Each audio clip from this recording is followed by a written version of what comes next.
Hello everybody and welcome back to The Shadow of the Silvermane, Season 2 of the Ephemeral Orb.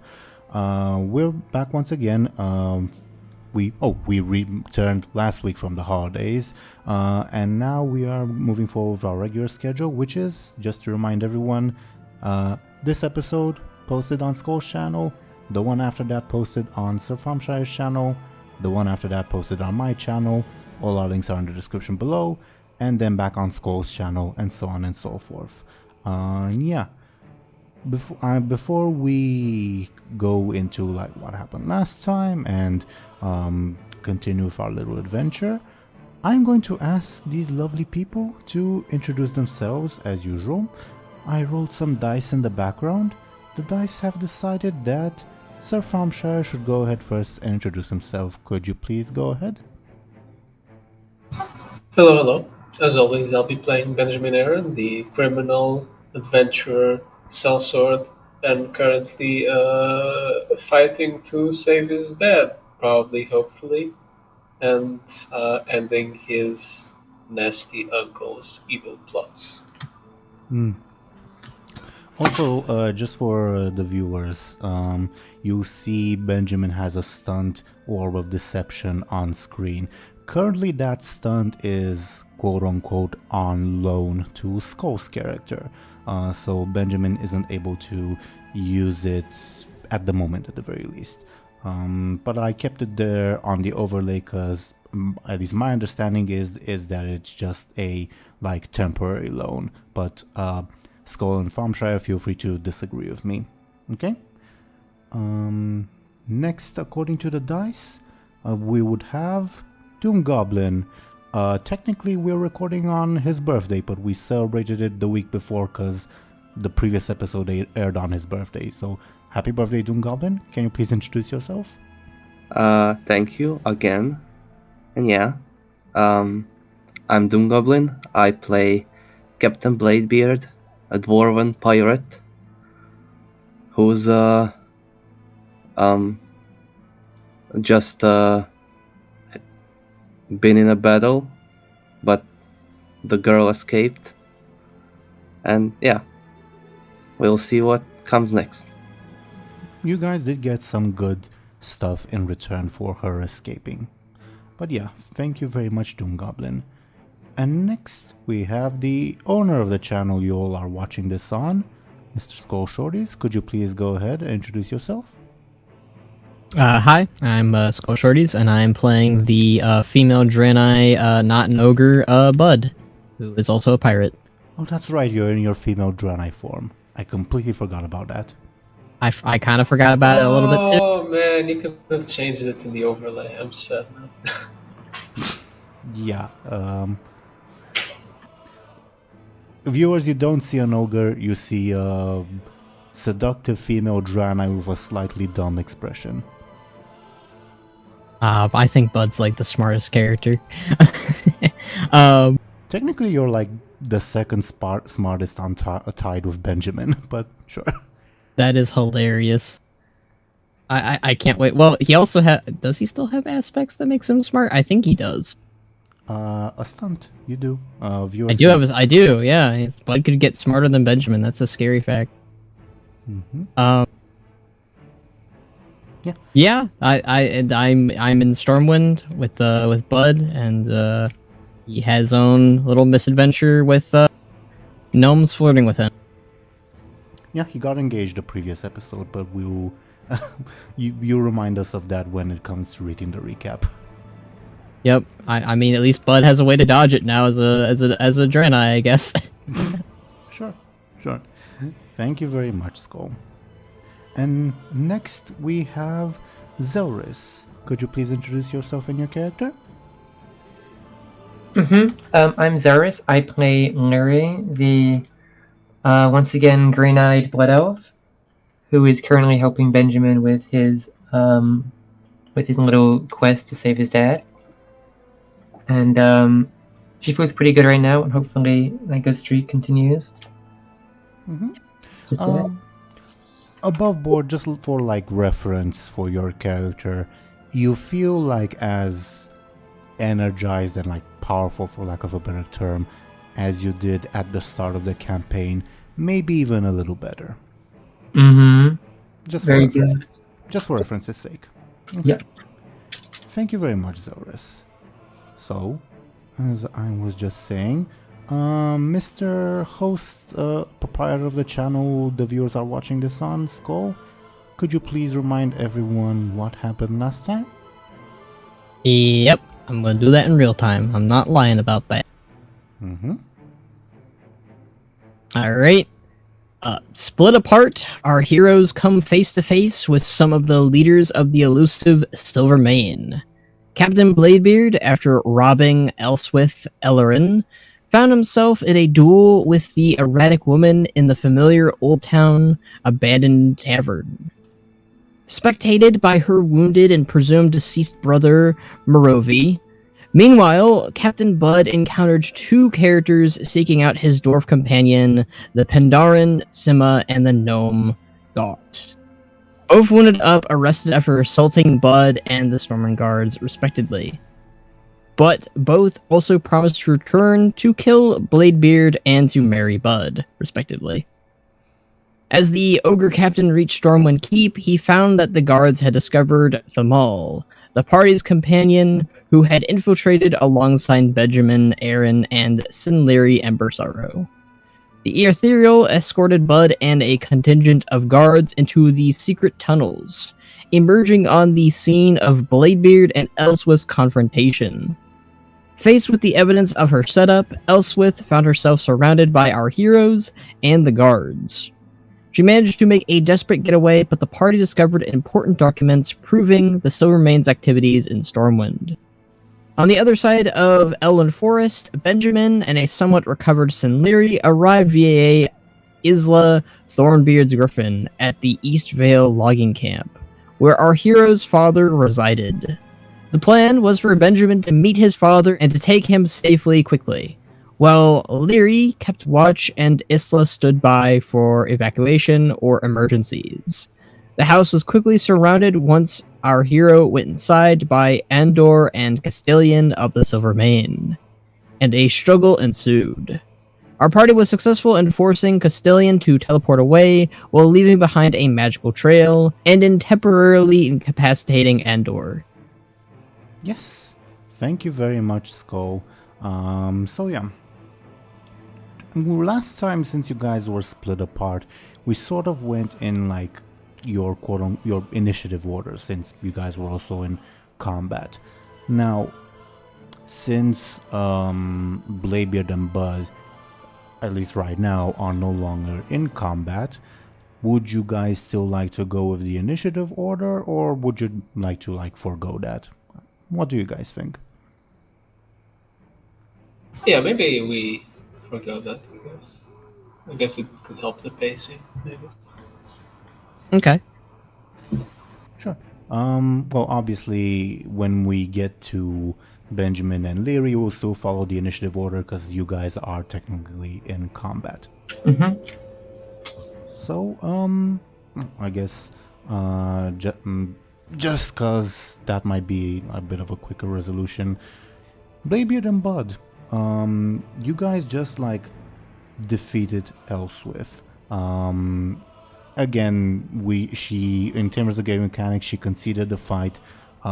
She was allowed to get away on the condition that she would not oppose you guys again, and that you guys would find important documents in this abandoned tavern. And what happened in terms of story was she managed to burst through you guys and outside, and if you were to look outside, she would be nowhere to be found. As for the documents themselves, you found, first of all, drafts of the incriminating letter that she planted, so that proves that where the letter was drafted, etc. You also found Merovi alive when the big accusation against you was that you guys killed him, so there's that.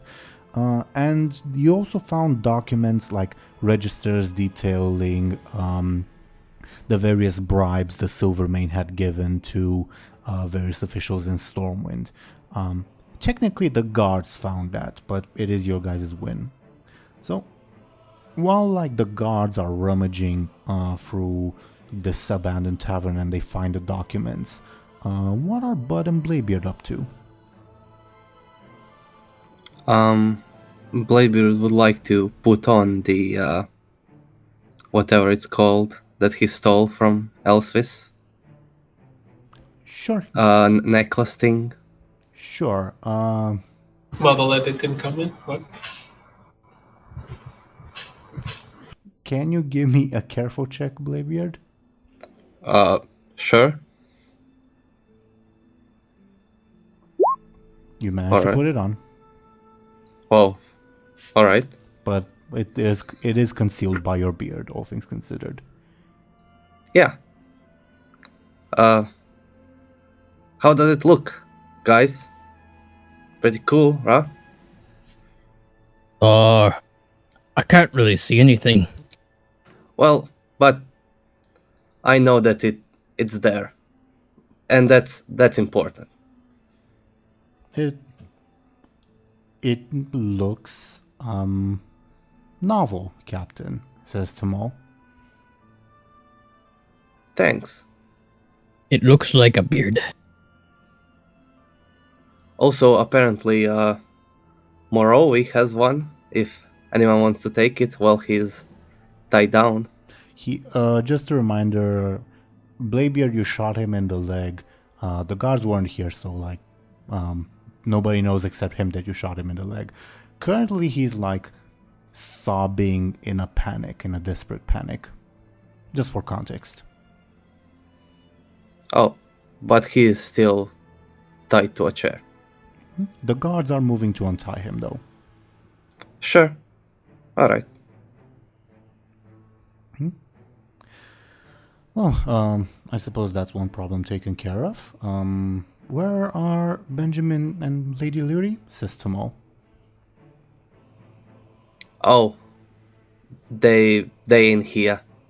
They flew away. Literally or? Yeah. Oh, impressive. But on the Griffin. Griffin flew away while they were riding it. I'm not sure I know what that is, but sounds impressive nevertheless. So, how did you guys find me? Well, I came with Benjamin and Sin Lyri. This is Tomo speaking. They told me to stay behind. Some guards found me, and I think he's the king, told me to lead, points at Buhd, and points at guards, here. So, I did. Oh, so both you and Benjamin made some kind of deal with these guys, and then both of you betrayed them. Heh. I mean, I didn't exactly have a choice in said betrayal, but, sure. Yeah, I don't know what's been really going on, but I've been helping. You've been you've been very helpful, Buhd. This is John speaking. Yeah, honestly, I don't really know what's going on, but I think that we are winning, I guess. Well, Benjamin's end might not be doing so good. I don't know what's going on with him. I don't know. He also left all his stuff behind. I have it. Oh, I can see. Yes, I got orb. Now I have tail again. Very nice. And 2 more orbs. John cringes. I have 3 orbs. Bud looks through Benjamin's bags to try and find the 2 other orbs. Captain, this is John speaking to Bladebeard. Captain, please don't, please let's move on from this subject. Sure, alright. At this point, like, the guards have finished untying Morovi. They will notice the leg wound, and they will pretty much like help carry him. And one of the guards will come up to you guys and say, well, with what we found, appears that all of you are innocent. Well, at least of, well, killing Morovi. Obviously. We should report this to the king, nevertheless. Do we have to come? I would recommend it. It shouldn't take long, I suppose. Yeah, sure. Like a plan to Buhd. Tomo shrugs, and John will follow Bladebeard. So, do you all proceed via the not-so-secret tunnel back to the keep? With Morovi in tow this time? Yeah. Also, Yeah. is there another guard? Like evil fell guard? Oh, yeah. Fell human Mhm. guard? Yeah, there was. If you remember, he quickly dropped his weapons when the guard showed up, and he would be taken into custody and will be like taken alongside with you guys. Do they remove his helmet? No, No. Oh, I Well, wonder what they at- look like. at least not yet, but they do disarm him. Alright. Thompshire knows better than I what they look like under that helmet.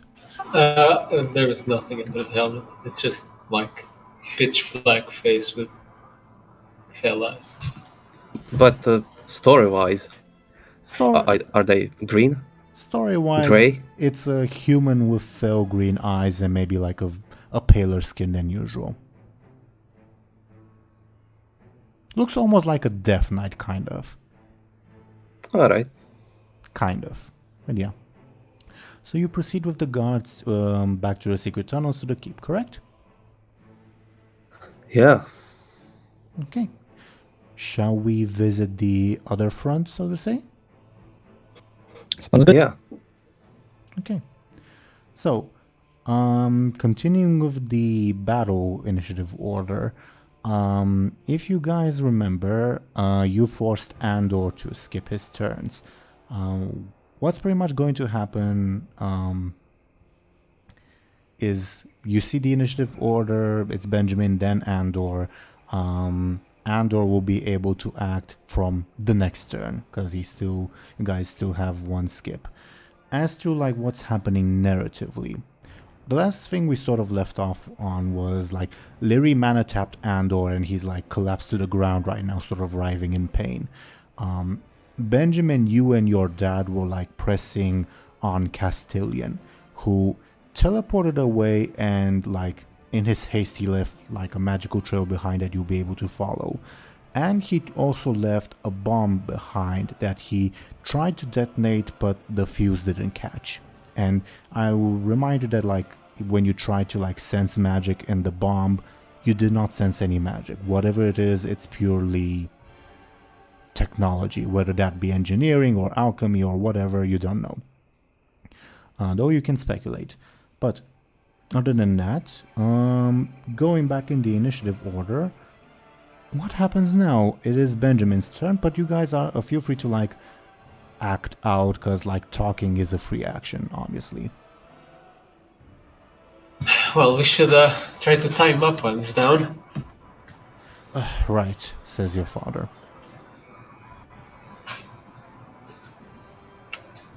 I get like some cut rope scraps I still had from before. In my turn, I'll try to create an advantage, I guess, or will that be an attack?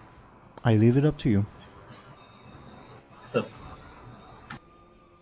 It would be probably a careful roll, I think. Yeah, either way. Okay, perfect. Then I think I'll make it an advantage. Let's go with that. Sure. Give me a careful, I think, difficulty 4, because he's not like staying still. He's like writhing in pain, if that makes sense. Yeah. And that's right. Mm-hmm. What's like Lyri doing narratively, that is? I think she's trying to help restrain him, or like at least be ready to keep him down if he wakes up. just for completeness sake, Isla, who is with you, she's preparing with her hammer to strike, pretty much. We're skipping Andor's turn, and oh, it's actually Zelris' turn.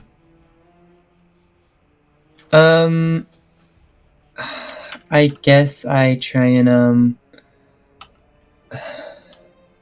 I'll skip the turn. Don't really have anything to do. You can... how should I say this? There are other things to do in terms of game mechanics other than attacking. Are you sure you want to skip your turn? Yeah, I think it'll make sense to skip the turn. Just wait there and next thing. Entirely your choice. Okay. Isla will move in with her hammer. Benjamin, you see that she's preparing to like bash his skull in. Would you allow her? Yeah, sure. I guess, yeah. Sure.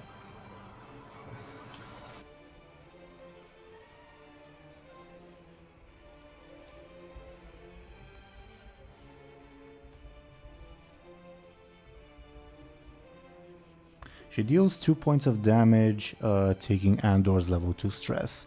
She can't get like a lethal blow in. And she says, slippery fucker. Okay. What would you like your dad to do? He'll like follow your lead, Benjamin. I guess he'll also try to create an advantage again by tying him up or trying to. Sure.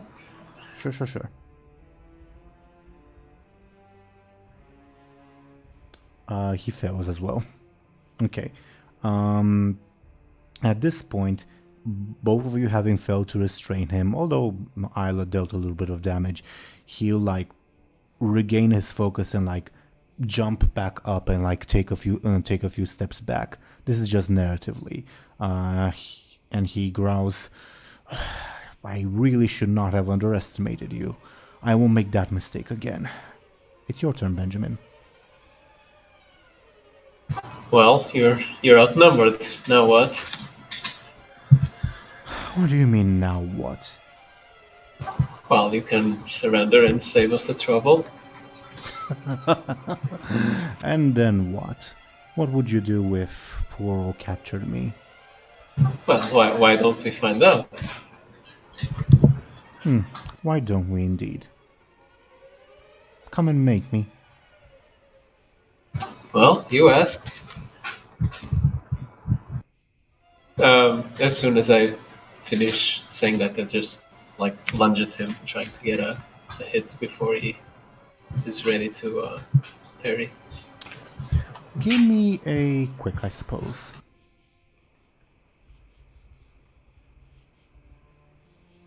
He was apparently ready to parry. Wait, doesn't my stunt apply here? I don't have my. What's the exact wording on your stunt? Give me a second.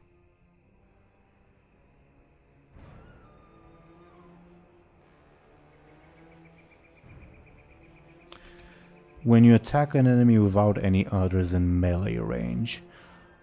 Well, he's the only enemy, right? On the one hand, I did say that he like tries to jump away, but on the other hand, how far can he jump away? Would you be willing to leave this to like a fate roll, like I'll do a d20 and see how far I got away? Yeah, sure. I guess that's fair. Okay. In this case, the lower the number, the better it would be for you, Thompshire, okay? Okay. Yeah, your stunt would apply in this case. So you tie, you'd be able to gain an advantage. Give me a second. I'll use one charge of. Actually, what's he looking like, damage-wise?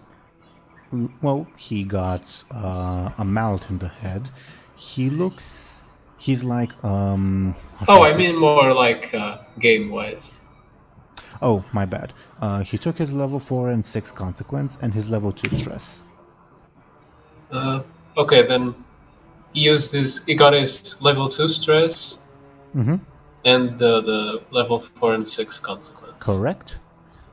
Okay. Then I'll use 2 advantages.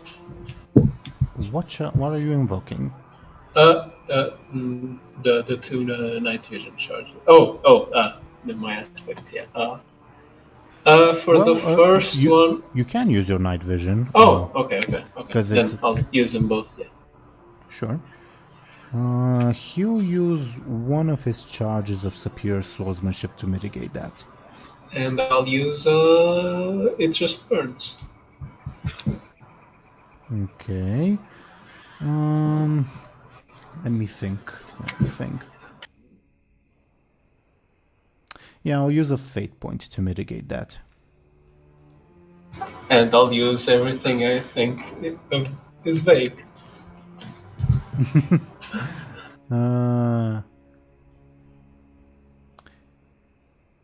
Sure, I'll use another fate point, my last for this scene, to mitigate that.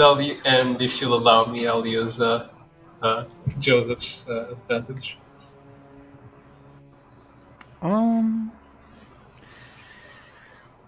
Yeah, I think Joseph would, in this context, Joseph would allow you. I was thinking if he would, like, hesitate, because, like, it's still his relative and he's, like, very wounded, clearly, but he would allow you. if it's any help, I'm not going lethal, I guess. Well, either way, I think he would help you. So, yeah, you do gain his charge, okay? How would Andor take 4 points of damage? I guess the only option is his level 2 consequence and his level 3 stress. So what would you like the level 2 consequence to be called? Level 3? 2. 2? Oh, I guess it can't be something too bad. I don't know, stab wound, just something simple. Sure. But for context, it's not like a severe stab wound. Narratively, where would you stab? Just so I build that image. On the shoulder, I guess. Sure thing. On his turn, he will try to counter-strike against you. I'll just kind of quickly pull my sword out. That is an awful roll.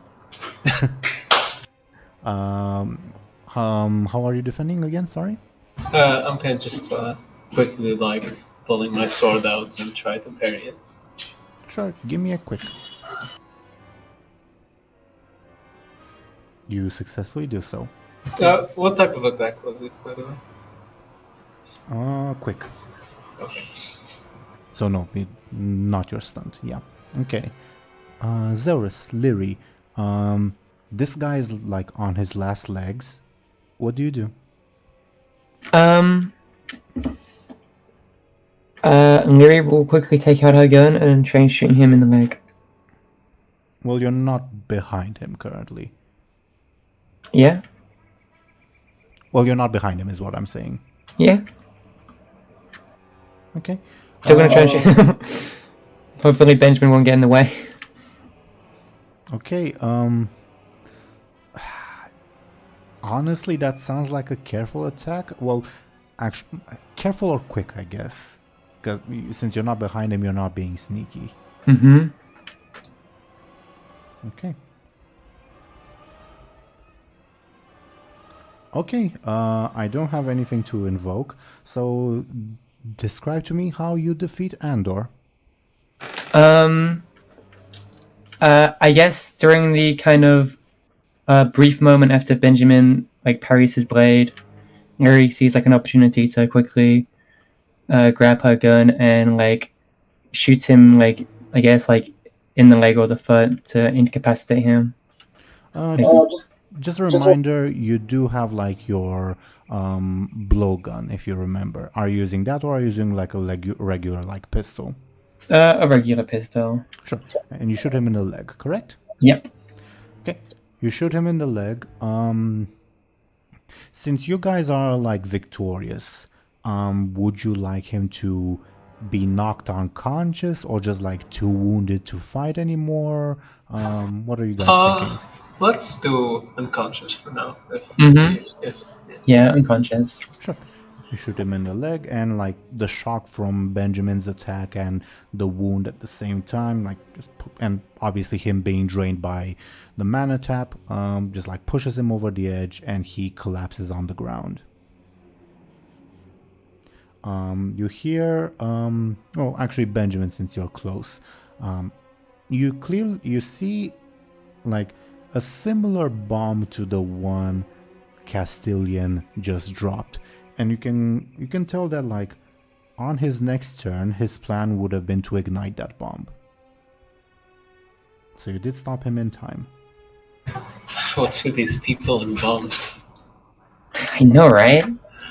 Well, let's just tie him up quickly before he wakes up. Mm-hmm. Can you check him for locating and listening devices, just so we don't get any more visitors per se? Mm-hmm. Sure. Lyri will kind of try and sense any magical energy from his body. Anything that would make that think.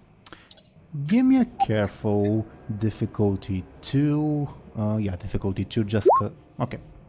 You detect something. Well, pretty much the same thing you detected on Benjamin just a few hours ago. Listening spell on his arm. That also acts like as a impromptu tracker thingy. Mm-hmm. He has a listening spell too. Can you do anything about it? Like you did to me? I can certainly try. Lyri will kind of shrug and, I guess, grab his arm and try and find the exact location of the spell. It looks almost like a subtle tattoo across his forearm, if that makes sense. Mm-hmm. Okay. Can you give me a clever roll? I guess difficulty 4 to do this? Nope. You don't dispel it, but you don't unleash anything negative either. Question. Can she use his consequence? The stab wounds? Not in this case, because it's not an attack against him. Okay, fair enough. But you will be able to try again. You'll be able to try again. It shouldn't be too hard, just I might need a bit of time. Do you want me to try? It will be above board. Benjamin will be more difficult for you because you have not done this before. Oh, then I'll abstain because something horrible. But you can assist Lyri if you'd like. Up to you. Oh, yeah, sure. Mm-hmm. Then give me another roll. Another clever Zelris. Okay.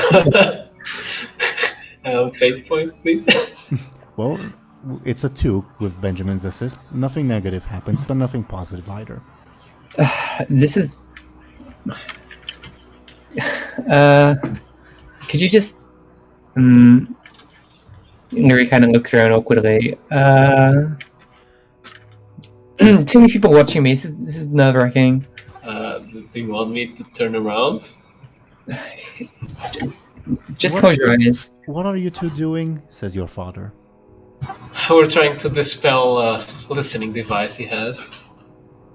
Okay. Is this a right time to ask what the hell is going on?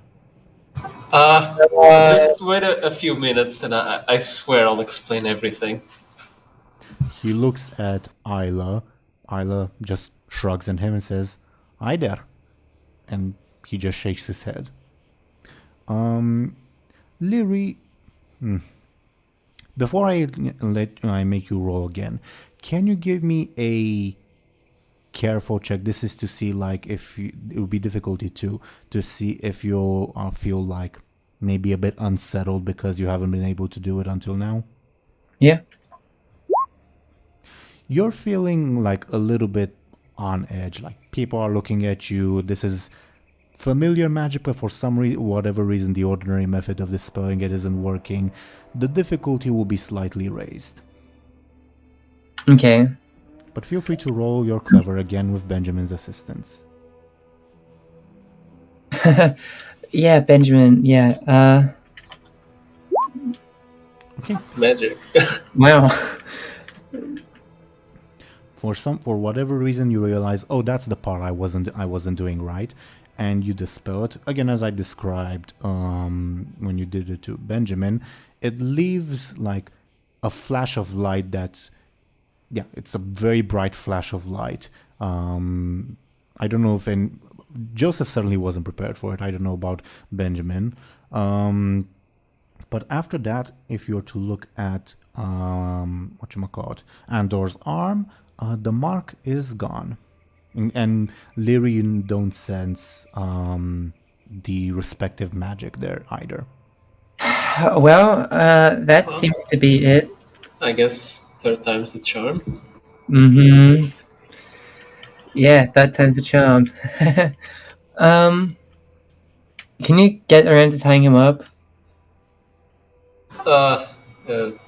Yeah, right. Just try not to. Never mind. Yeah. Mm-hmm. Lyri kind of rolls her eyes. Is Lyri, are you assisting Benjamin tying him up, or?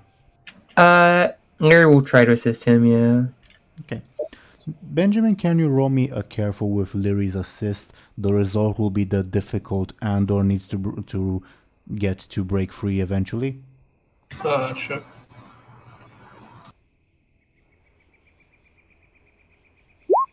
So he'll need to beat a 4, which is easy. I mean, his lowest stat is like a 6 or a 7, so yeah. Okay. Well, maybe he won't be in a position where he'll be allowed to untie himself. Who knows? But you successfully tie him, and your father like walks up to you guys and says, I guess we should take him inside before the other people, the other locals come and ask what the hell is going on. Above board during the fight, you did hear like shouting of like, oh, what's that? What's that? What's that? You guys were being loud. Right. Hopefully, the Royal Guard should be here somewhat soon. The Royal Guard? Yeah, I kind of just ran out of the throne room before I came here.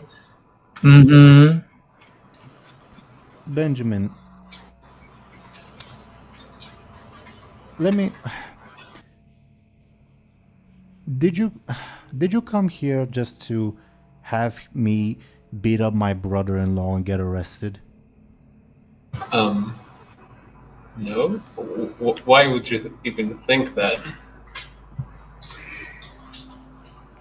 You can you see things from my perspective? This is the most bizarre evening I've ever had, and I fought against orc warlocks in the first and second wars, okay? I've seen bizarre things. Look, yeah, I know how everything sounds and looks, but let's just get inside and I'll explain everything. Fine. You cook the dinner this time, though. Sorry, could you repeat that? You cook the dinner this time, though. Fine, I can even conjure bread now, you know?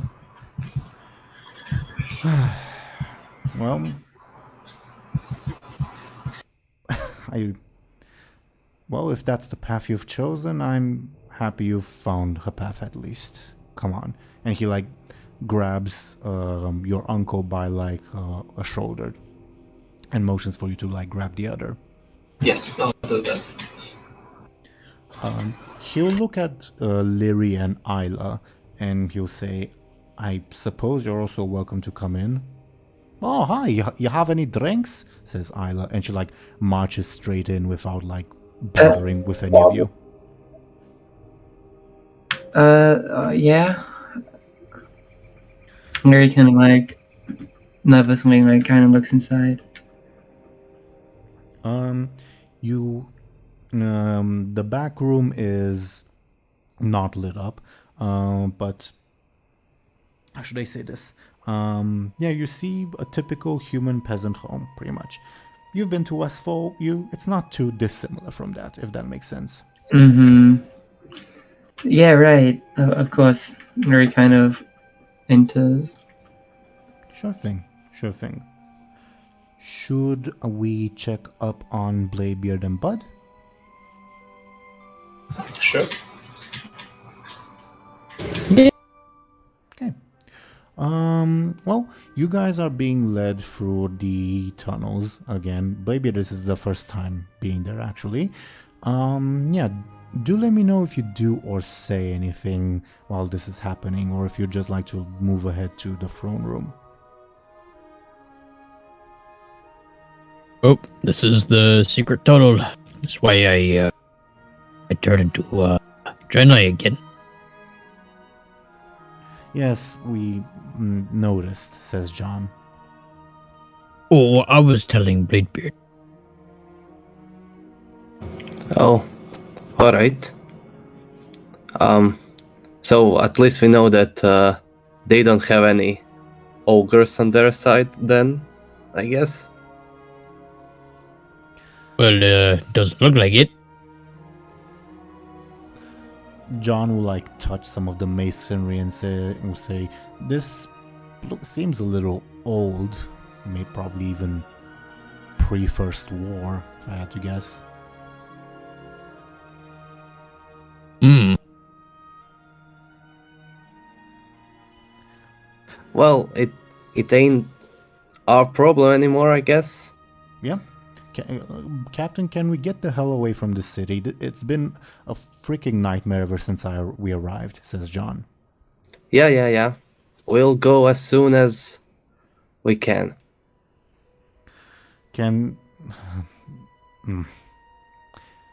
Maybe we should bring your mother along. She might be in danger from these people. Definitely. Yeah. My plan as well. Oh, by the way, Captain, Buhd got engaged to your wife. Oh, great. Congrats. Oh, wait, which one? No, I'd rather not. That one was very crazy. Congratulations, Buhd, says Tomo. And apologies, Captain Bladebeard. For what? Well, John said he was engaged to your wife, correct? Don't worry about it. I'm happy for them. Interesting, he says, and then he just continues walking.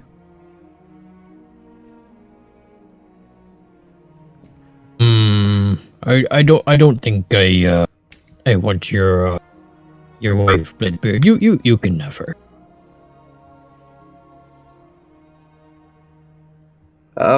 Whatever you want, Buhd. I won't stop you. I'm genuinely curious, Bladebeard. Do you know who Buhd and John are talking about? Are you asking me? I know that DoomGoblin knows. I'm asking if Bladebeard knows. I guess he has maybe like two different guesses, either God or someone else. Fair enough.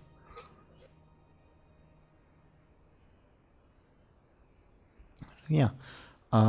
Anything else before you exit out of the tunnel and into the keep? I don't think so. Sure thing.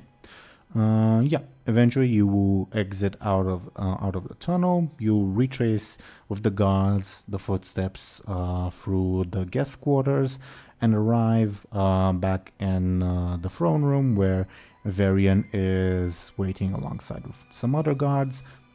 Would you like to fast forward the part where the guards explain, oh yeah, we found evidence that Bladebeard, Benjamin and Lyri were set up, etc., etc.? Yeah. Sure. Then the guards will explain that to Varian, and the king will turn to you and say, then it looks like you're in the clear. And, well, I sincerely apologize on behalf of the kingdom for all the inconveniences this has caused. No worries. When you arrived in the city, Khadgar insisted that you receive, well, that you be treated as heroes for your acts and for your deeds in Stranglethorn, and I intend to honor that promise. Once we find your other two companions. Oh, that's gonna be a bit of a problem. They fled the city. Above board, do you guys remember that, like in the previous session and the one before that, the guards who were with Buhd had the idea, oh, maybe we should check the city records for like where Benjamin's family lives, because they said that they went to his family, etc. Do you guys remember that? I do. The king will say, well, the guards have been perusing the Stormwind archives, and we think we have an idea of where they might have gone. I can have a mage teleport you all to that location if if you are interested in that. From the sounds of it, it did sound like Benjamin, Aaran, and his family were in danger. Well, we Yeah. could probably go check on them. Yeah, can they also teleport us back? The king will nod, and he will say, if anything else, he'll like hand a guard a note, and the guard will hand it to you. It looks like an official looking document. Again, Bladebeard can't read. The king says, this will grant you free passage throughout the kingdom, free of charge, free of charge services for all the kingdom's Griffin Riders, if need be. Oh, great. So, do you... Are they Go ahead. big griffin? We'll try to accommodate you, I suppose. Well, you can become lighter, like you're now, right? You can turn into your Draenei. Oh, So- and I am Draenei, yes. I don't know if that's later. Well, I guess don't weigh myself. you can also turn into a gnome.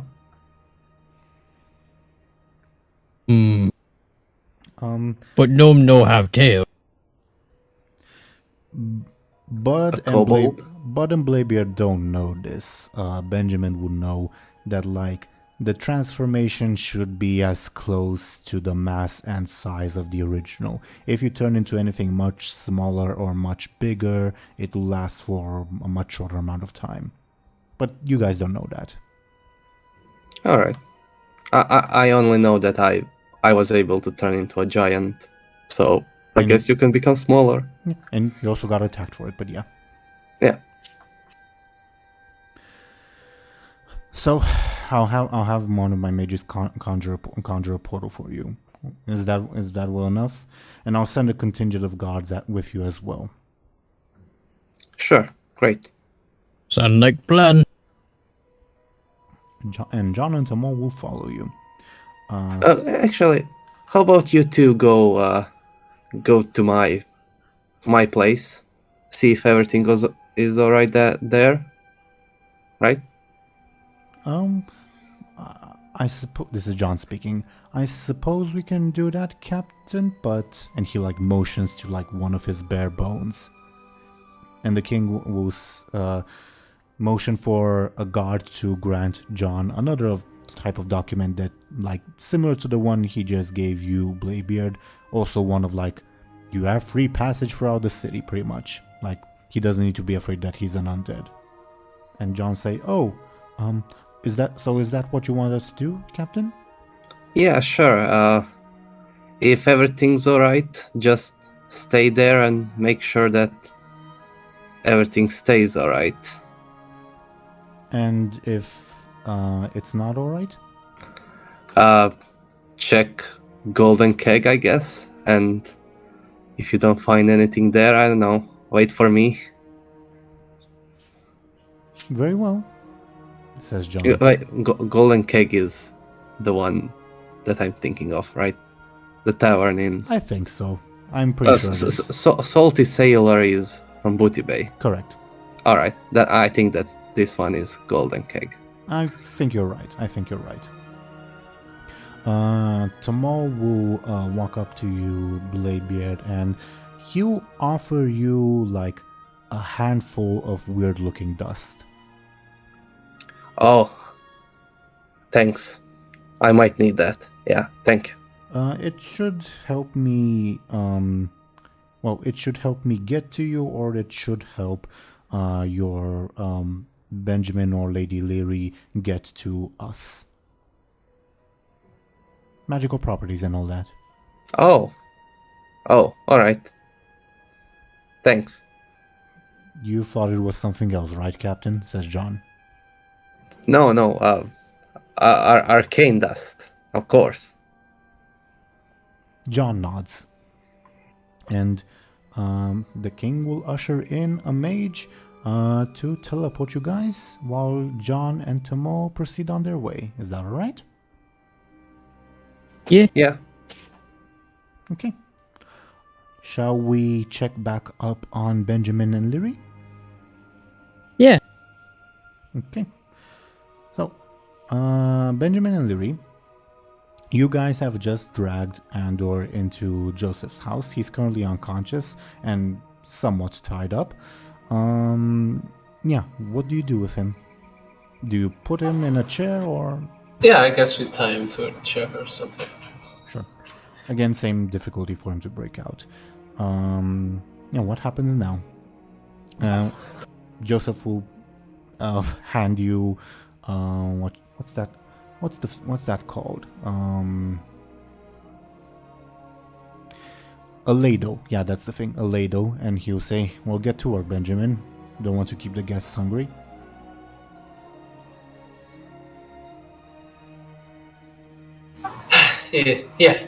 Right. Do you have any ale around here? Benjamin, you remember where Grandpa used to keep his ale? Yeah, I think so. Please then.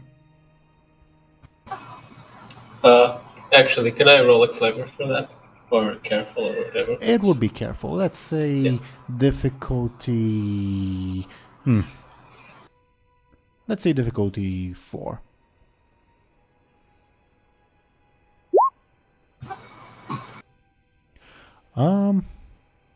Does my stunt apply or not? It's for noticing your surroundings. Maybe not.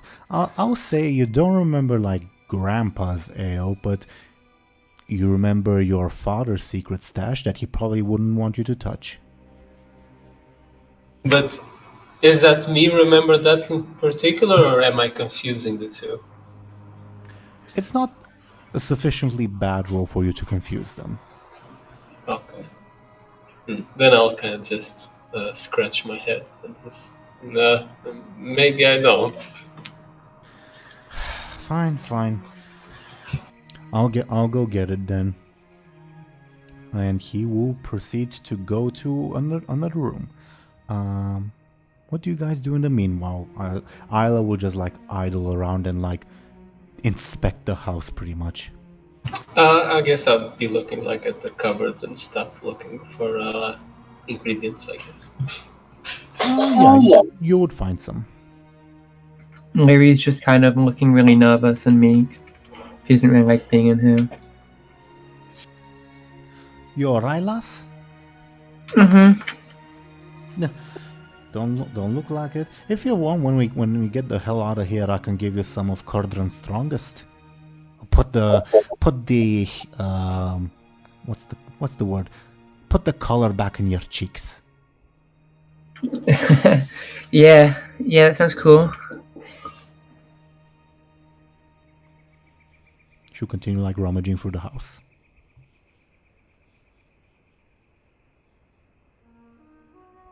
Do you guys do or say anything while this is happening? I guess I'll just be cooking, whatever, I guess. Any preference for whatever you might be cooking? Or I mean, what would like a peasant have in his house? well, lots of like grain stuff, lots of vegetables. There, like there probably was some meat, but your father just ate it before you came around. Yeah, pretty much that, if that makes sense. Or we probably find some potatoes as well, etc. I guess I'll, I don't know, make some soup. Sure thing, easy enough.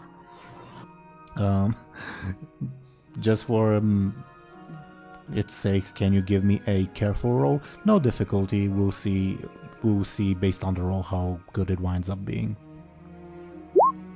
Pretty good, actually. Slightly above average, yeah. Okay, your father will come back eventually with couple of bottles and set them down. I'll say, all right, and she'll take one of the bottles and start downing it. Like, and your father just like stares stunned because he brought 2 bottles for everyone. Lyri will kind of nervously stand around until she finds somewhere to sit. So how Benjamin said you're his cousin? Says Ben's father. Apparently something like that. I'm guessing, he turns to Benjamin. I'm guessing on your mother's side? Well, obviously. I don't know. I've never met my grandfather. I don't know if he had any elven blood or whatever. I guess that's fair enough, but yeah, she's an Ember Sorrow, like Mom was. Well, pleased to meet you. I'm Joseph Aaran, and he'll like extend a hand towards you. Lyri extends a hand. Yeah, he said Joseph Aaran, right? Ember Sorrow, your first name? Lyri. Charmed. And he will turn to the dwarf. And you are... And she like finishes chugging the entire bottle and says, Isla Forbeard, I'm this guy's friend's ex-girlfriend. Pointing at Benjamin. And he says, right. Long story, I'm guessing. But sort of. He turns to you, Benjamin, as if expecting you to provide further explanations. I'll just shrug. Okay. And at this point, since DoomGoblin is back, somewhere else in the East Vale logging camp, probably more towards like the center, DoomGoblin, Buhd, and Stormwind guards, you guys would teleport in. Hello. You see, like, there were several people like milling about, looking for like the reason for the disturbance. And when a big freaking ogre teleports in, a bunch of them run away. And one of the guards says, "Don't worry, citizen. He's he's with us. Don't worry, citizens. Please relax." And like the guards will spend time trying to calm the people. So he's an ogre now. Oh, magic does mess with the... Oh, yeah. Oh, tail gun now. One of the guards will say, I think I know which one is the Mr. Aaron's house. Are you coming with? Yeah, sure. Okay. Let's roll to see if they find it.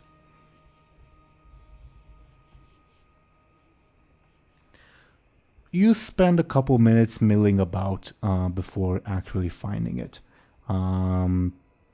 but you do get to it eventually. And the like tired guard says, "I don't." And once you're in front of the house, I don't hear any disturbance. The lights are on. Do we go in? Do we knock? I think we should be more dramatic. How about we just break the door down? Well, if there's no conflict, that would be vandalism. Well, we don't know. We know that someone is coming here to assassinate someone. I think. Can you give me a flashy roll and I'll pose with the guards careful?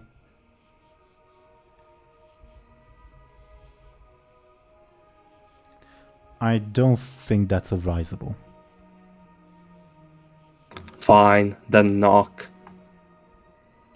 Benjamin and Lyri, you hear a knock on the door. Joseph says, "Who is it this time, Benjamin?" I can just put down whatever I'm holding and I'll just I'll get it, don't worry. sneak. Okay, then go ahead. Lyri kind of just gestures him to get back to cooking and just opens the door nonchalantly. You find yourself face to face with Bladebeard, Buhd, and a couple of Stormwind guards. Ahoy!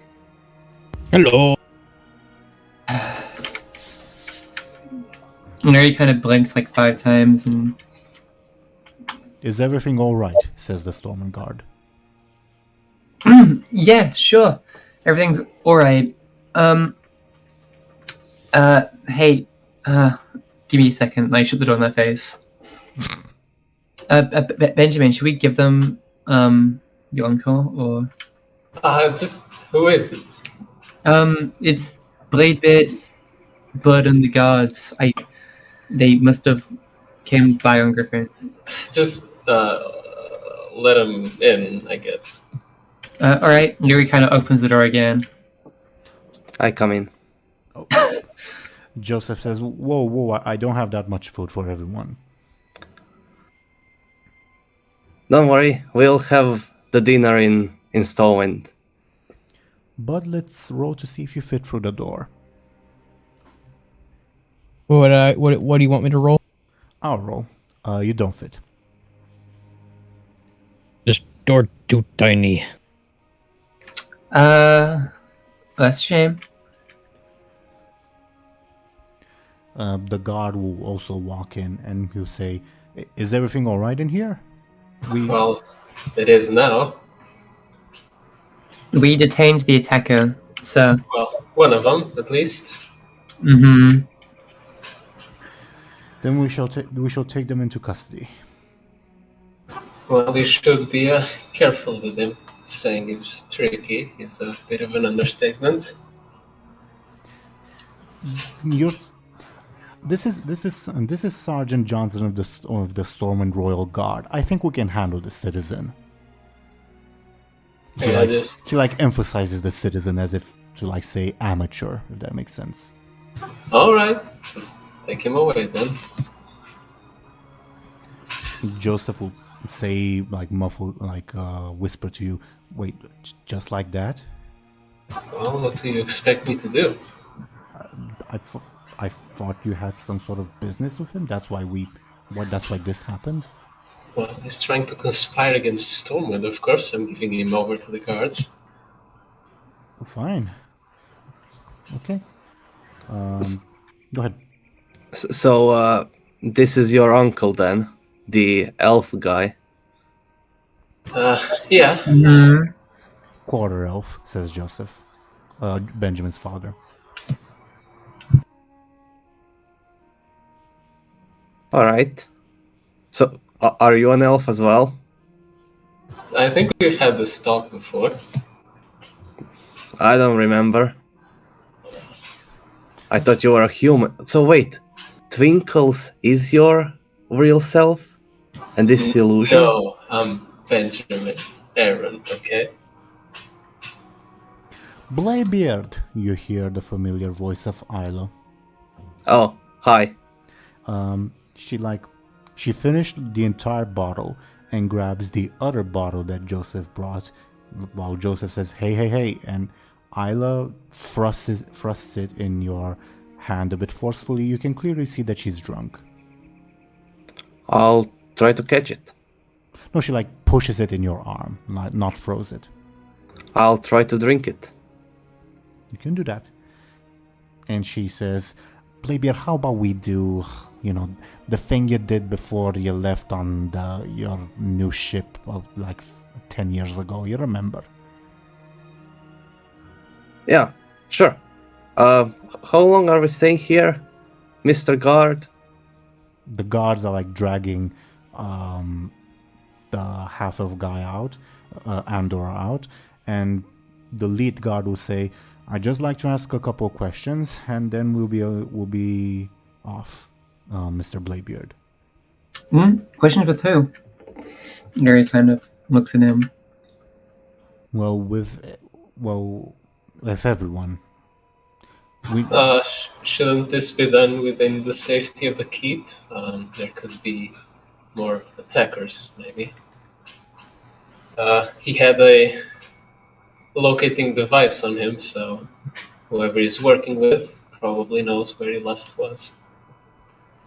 The guard nods, and he says, well, your friends over here, pointing at Bladebeard and Buhd, you're still like in the door frame, helped us in uncovering evidence, proving your innocence, pretty much. Yeah, the Morobi guy is alive. Lyri's ears perk up. What? I told you! Points at Benjamin. Yeah, of course you told him because we didn't even know that he was killed. Bladebeard, forget about that. Come on already, says Isla. She starts dragging you. Sure. He allows her to be dragged. Bladebeard, we're supposed to be leaving. Well, what I was about to say, says the guard, at this point, you are out of the guard's custody. You are free citizens. You may do as you please. If you'd like to come with, if you'd like to stay here, you are out of our hands. Well, I'd say it's best we settle things as quick as possible, so I say we go back. Mm-hmm. Above board, the magical trail Castilian left behind won't stay there forever. Above board. Is the Stormwind mage here? No. Or did they stay on the other side? They're still in the town. Okay. Actually, how did you guys even get here? Well, Stormwind does have its mages. Are they here? One of them is Lady... Let me come up with a name. Lady Manuela. Well, if it's not too much, I think one of his allies left a trail to wherever he left to. So an experienced mage should perhaps give it a look. Then we should follow it, I believe. And he will motion for one of the guards to break the mage.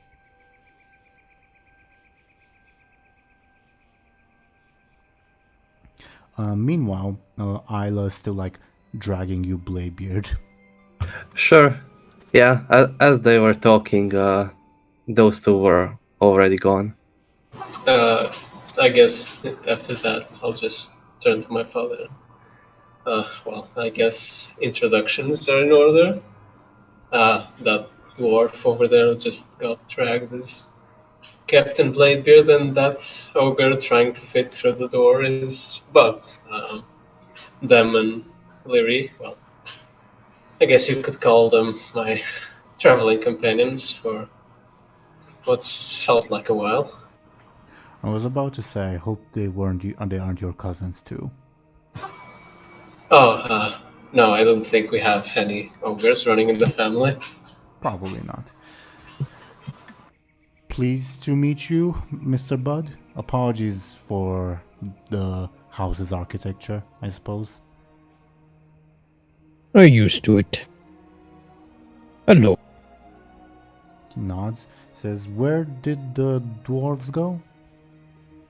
I'm not sure I want to know.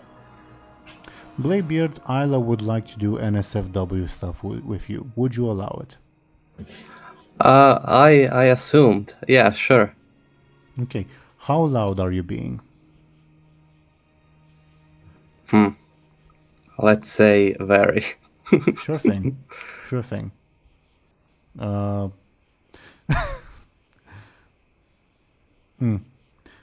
Let me do a roll.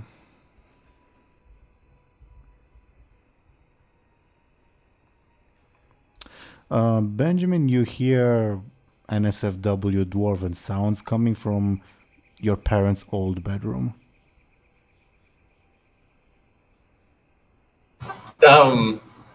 Maybe we can talk outside. Benjamin, get your friends out of there now. Yeah. Right. Now. I'm going. Okay. You would reach the front of the room, the door is closed, presumably. Light, help me. I'll just knock on the door. It's up to Bladebeard what he does. Yeah? Who's there? Can you, do it outside or something? What? Wanna join? No, just can you, not do it inside my house? I just Do you have any? I just saved your fucking life. You can fuck right off. Do you maybe have any squirrels? Look, I think there's squirrels outside if you want to go look. Can you bring one? No? Please? No. Fuck off. Can we hear this from downstairs? Oh yeah. Mr. Aaran, do you want me to help him? Yes, please. Okay. Lyri kind of meekly goes upstairs to see what's up. You see Benjamin arguing in front of a closed door. Hey, Bladebeard, right? Bladebeard, right? Yeah. What kind of question is that? You know me. I think I know you a little too well.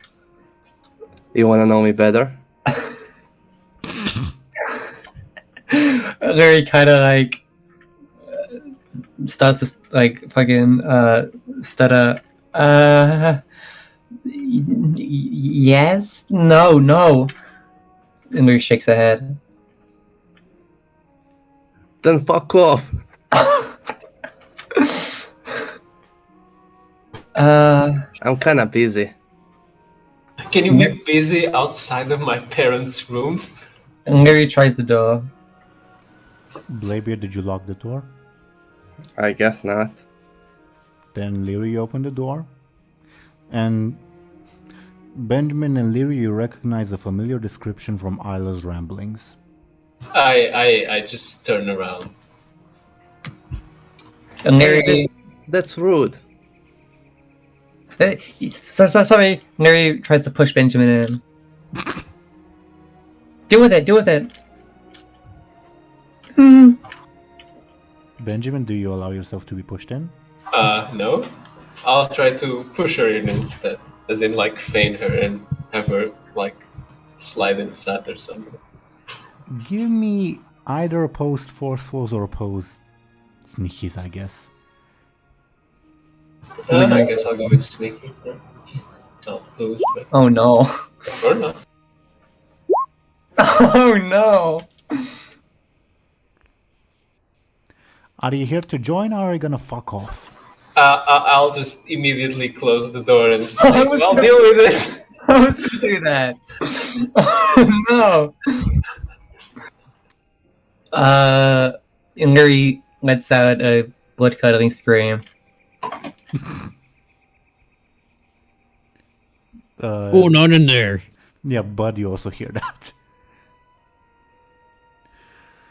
For Did someone die? For the love of... Joseph begins walking up the stairs as well.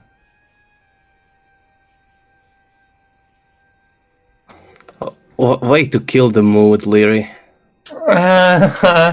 I'll start dressing up.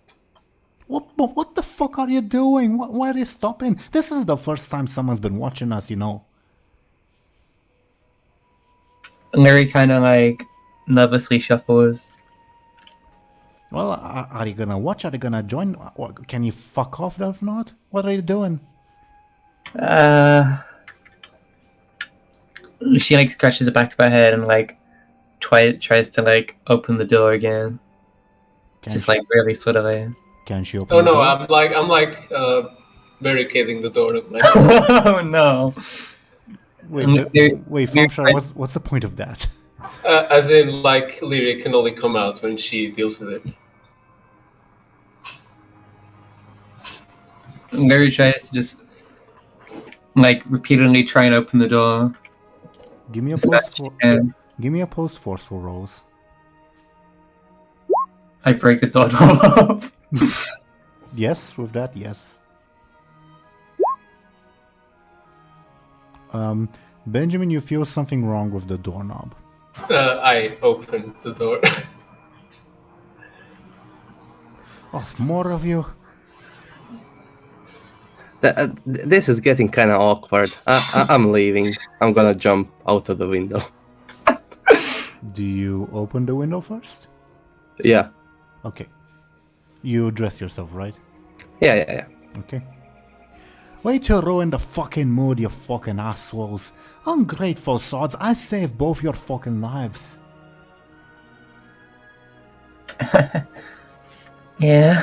Lyri has like her dead-eyed stare. Are you gonna say something? Says speaking to Benjamin. Look, we're very grateful, but this is just kind of inappropriate. You know what now? I don't even know what that means.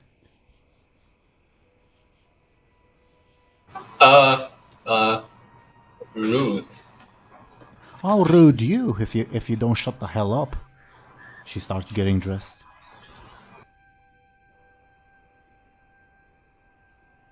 Grumbling all the while. Meanwhile, Joseph came up and he says, Benjamin, what are you doing? Well, problem solved, I guess. Yeah, and eventually Isla would get dressed and like march off grumpily, and she says, I'm not giving you a ride back to Stormwind, I'll let you know that. Fucking assholes. Fair enough. She gives you a look, Lyri, like, are you gonna say something? Mm-hmm. Shakes her head and walks right off. Bladebeard, you jumped outside. Can you give me a careful roll to see if you stick the landing? You do. Bladebeard is very athletic. And probably not the first time you've jumped out of someone's window. Yeah. Actually, it's not. I jumped out of Roosevelt's window, and it was much taller. True. I was also thinking specifically after... Yeah. Yeah, okay. Yeah, definitely. What happens now? Since I can't have romantic times, I guess I'll steal something. I mean, you can just outside. I'll try to go back into the house and, I don't know, find if there's any money anywhere. Are you going through the front entrance? Come on. Yeah, sure. He has like little money already. But as you're standing at the front entrance, first of all, you see a grumbling dwarf or female dwarf walk out. She says, "What, you gonna say something too? Come on." Hello. Nah, that's what I thought. Get the fuck out of my face. Not in your face. You're blocking the fucking door. Oh, I'm sorry. I can't fit in, so I was here. Get already. Oh, get. Yeah. And Bladebeard, you would see Isla storming off. Feel free to interact with her or try to remain unnoticed. I leave it up to you. I'll try to remain unnoticed. Sure. Then Bye. she flips you the bird. Buhd. Oh, that's how goblins say goodbye. Yeah. And Isla will, in her words, fuck off. What do you all do at this point?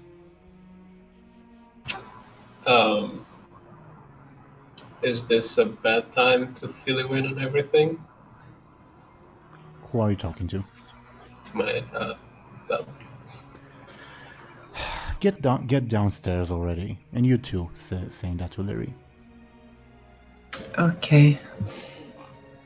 Lyri kind of like slumps down the stairs. Yeah, Joseph will say, "Oh, you let the soup burn. Damn it, Benjamin, I keep telling you," as he like rushes to take care of the soup.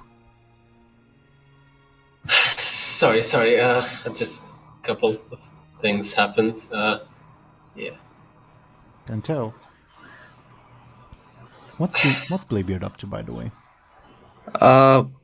I guess before they come downstairs, can I like start opening? I don't know if is there like a closet or You like, have to go like past, chests. You have to go past Buhd first.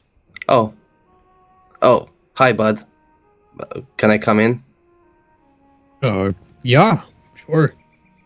Yeah, thanks. He was just inside, by the way, Buhd. I don't think Buhd really has that many questions. Sure. Bladebeard. You would hear them like start going down the stairs, so you'd only be able to make like some quick checks. Can you give me a careful roll? You find the soup that Benjamin was stirring, as well as some like leftover ingredients. With that roll. Alright. I don't know, I'll pour myself a bit of soup It's burnt, but it's good. and start eating at the table. Yeah. Moving forward with the scene as described. Yeah, Benjamin and Lyri, you see Bladebeard eating soup at the table as you, like your father scolds you, Benjamin. Well, I guess it's not too burnt. Well, I mean, I guess dwarves eat everything. Dwarves can eat. I heard they survived off of rocks when they were sieged in Ironforge, you know? Well, I guess that's a good thing to ask them. Do you want soup? Asking Lyri. Yes, please. But only a little bit. He'll hand you a bowl that's filled to the brim. Put some meat on your bones. No offense. Right. She'll take like 2 sips. It's burnt. She kind of makes a weird face. I'll just try to conjure bread for everyone to make up for it. Give me a careful to see how well you do it. Yeah, pretty well. Actually, I'll just use a fate point to make it extra good. Sure, what are you invoking? I guess adept in the arcane arts. Sure thing. You make it extra good. And since you guys are resting at the moment, I'll get rid of your stress and level 2 consequence for Zelris specifically. So, who is this guy? He's my dad, Bladebeard, Joseph Aaran. Oh, Joseph. What is your name? Is your mother Mary? What's that supposed to mean? I don't know. So, why isn't he an elf? His mother was quarter elf. Oh, Do you want anything to eat? Asking Buhd. Any meat? Just soup or bread. I'll take some bread. He nods at you, Benjamin, to take some bread to Buhd. Yeah, and I will. Any interactions while you guys eat, etc.? I guess we'll tell the story of everything. How? Well, I imagine you're being truthful, but like, how much are you telling him? I mean, I'm telling him like most of it. Maybe not the part where he sold the goblin, but aside from that, I think it's all fair game. Sure. I guess this might be the recap episode we talked about. Okay. So you eventually you finish telling your story, and everyone's eaten at this point. What happens now? Well, I guess he took it in better than I expected. Well, he's just like, well, we'll cover a lot of it if we do an actual recap episode, but like, I imagine his expression will be like pensive at this point. After this, Lyri kind of just finds somewhere to sit and kind of tries to get some shit on it for a little bit. Sure. Do reminder for Benjamin and Louis specifically of the magical trail, but sure. Yeah, wasn't like the Stormwind mage taking care of that? Well, did you? The guard went to get her. Yeah, I guess at this point they would come. The guard and, well, the guards plural and the mage. And we'll explain the delay by the fact that they teleported Andor back to Stormwind, explain the situation to Varian, and then teleported back. Okay? Sure. Okay. You'll hear, well, Buhd, you see the guards approaching because you're still outside, probably. Hello. We are ready to move out. And he says, are they inside? Think so. Sometimes they come outside and then come inside. Very weird. I think, Buhd, you would have been participating in the conversation of like telling Joseph what's been going on, okay? Yeah, okay. Sure. Yeah, everyone inside would hear the guards, and the guard captain would enter and say, we're ready to move out. We returned the prisoner to Stormwind. He's in the stockades at this point. Are you all ready to go? Well, Lyri kind of like opens her eyes. Huh? Yeah.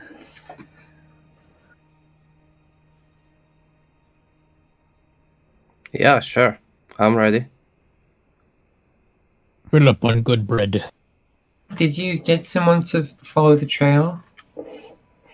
He indicates a mage that's with them, and she'll say, the name's Manuela, but I've been informed that you also have some magical talents. I might need your assistance.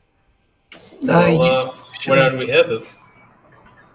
I suppose we'll see once we inspect the trail, correct? Right. Lyri kind of wipes her eyes and yawns. I was hoping to get some proper rest. And she kind of stands up and brushes herself off. Benjamin, you don't want me to come with, right? Says your father. Honestly, I'm torn on that. I'm not sure how I feel leaving you out here alone while...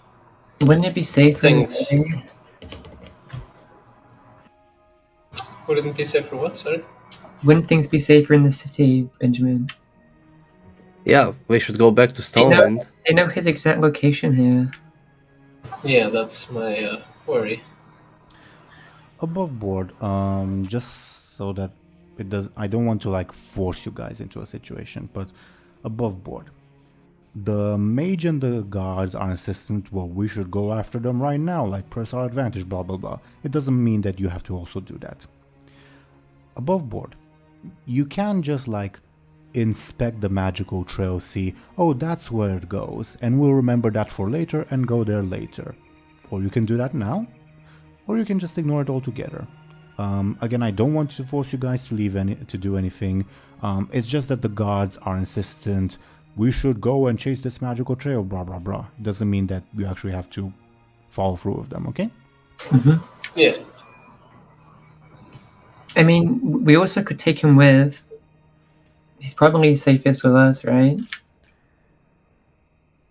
Well, we should at least find out where it goes first. Mm-hmm.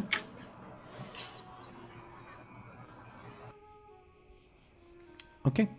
I'm guessing at this point the entire group, aka including guards, Manuela the Mage, and Joseph, will go outside to inspect the magical trail, correct? Yeah. Doesn't necessarily mean that the guards will participate, just that they will like be there just in case, pretty much. Okay. You go back to where Castellan teleported away. By the way, when he dropped that bomb, did you guys pick it up or is it just there? I kinda just left it there. Okay. You see it's missing. Unless Lyri picked it up. Up to her. I did not pick it up, no. Then it is missing. Wasn't there a bomb here?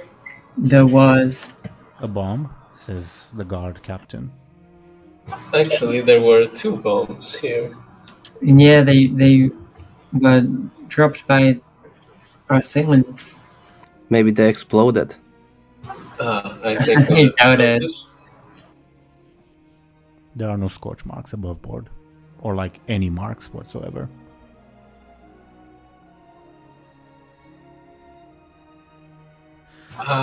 Okay, I guess they weren't alone.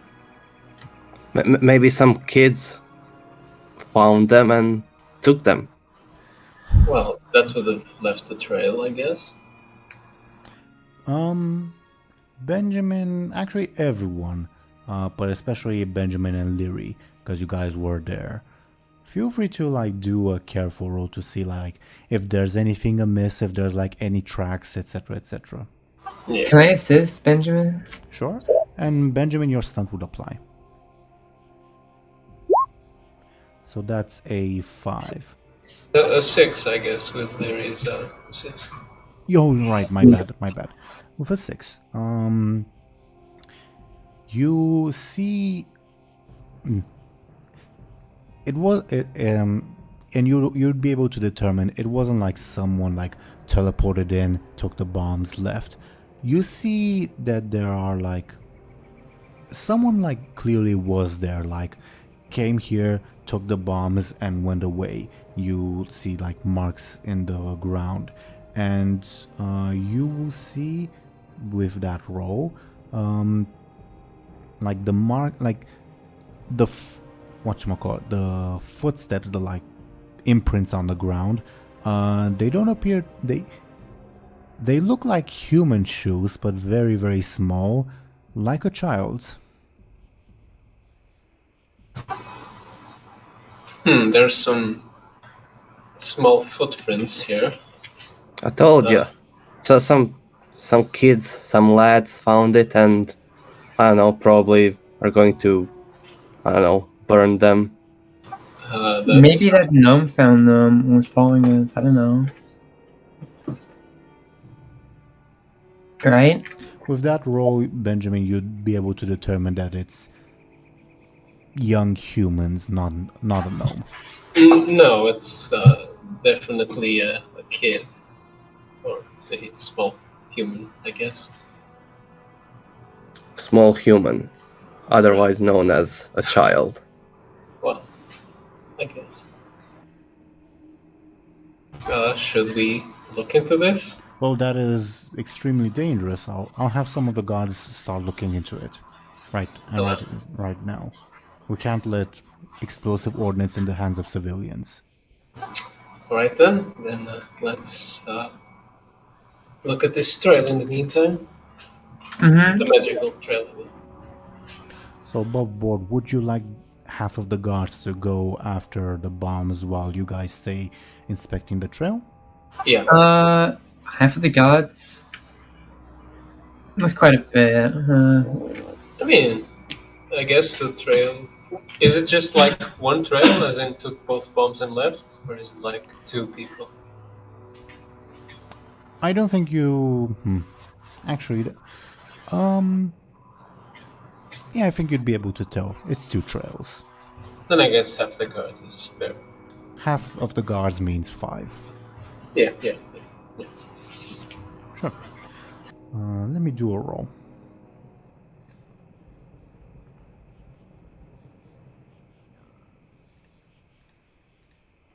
Okay. Let me write something down. Give me a second.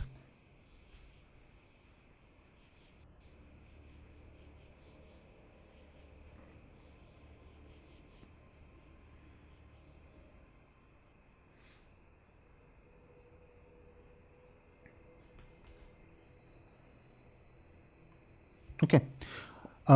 Yeah. Regarding the trail, yeah, the mage turns to you guys and says, "Have you?" Oh, weren't you like? Is that her role? Sorry. Is that her role? Her role? Yeah. Well, she was about to ask, have any of you okay. done this before? I don't think so. No. Lyri?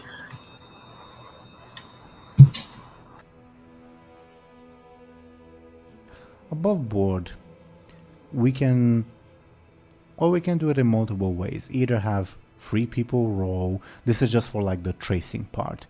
3 people roll carefuls or clevers, which I would leave up to you. Or you can like assist a specific person. I mean, who has the highest stat, I guess? The mage will not reveal her stat. Will or will not? Will not. Then I guess we can go with Lyri. She has a pretty nice clever. Sure. Sure. Then the mage will also provide Lyri with an assist. Lyri, can you roll me a clever roll with the 2 assists? And I won't set a difficulty, rather according to the dice you get, I'll tell you more or less information, okay? Mm-hmm. Oh, 8. That's very good. You start inspecting the magical trail and like focus your visualize the mage teleporting, and Benjamin and Manuela the mage like give you like their own magical assistance, and you follow the trail north, further north, and even further north, and even further north. Lyri, where have your like travels taken you in like the northern Eastern Kingdoms portion? She's only been to like relatively settled areas. So if it's like anywhere that might be a bit sparse, then she hasn't probably been there, or at least hasn't been there long enough to know anything about it. Sure. Have you ever been to like Forsaken Lands?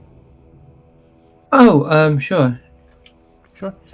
Then you would continue following the trail with that roll, and like you've been like you've had like a sort of a bird's eye view as you like travel at blinding speeds throughout the Eastern Kingdoms. Pretty jarring experience, and suddenly you reach like Lake Lordomir that you probably have heard about, and you start going down, and you would recognize both like, I don't know if you've necessarily been there, but you might have, but you also like recognize it based on like tellings that it leads to the Undercity, the Forsaken Undercity.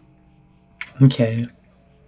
You're not 100% sure where specifically in the Undercity, but you believe that if you like make a portal using the magical trail as a basis, you'll probably be able to get the exact location. Lyri kind of recoils a bit and looks shocked. Well, It goes all the way to the Undercity. Lyri kind of like looks down in disbelief. what? What are we even supposed to do about that? The ruins not of like- Lordaeron? Asked Manuela. Mm-hmm. Yeah.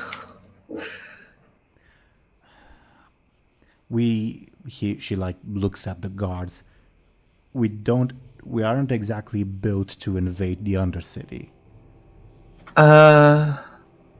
Me and Buhd could go.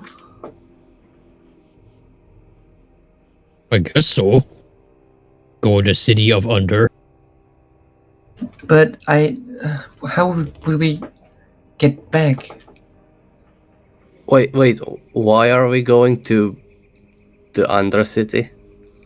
That's where the trail leads. What trail? Well, you remember that faceless mage, right? Yeah, he has a face that you can't forget. Right. He kind of showed up here as well, and we beat his ass, and he ran.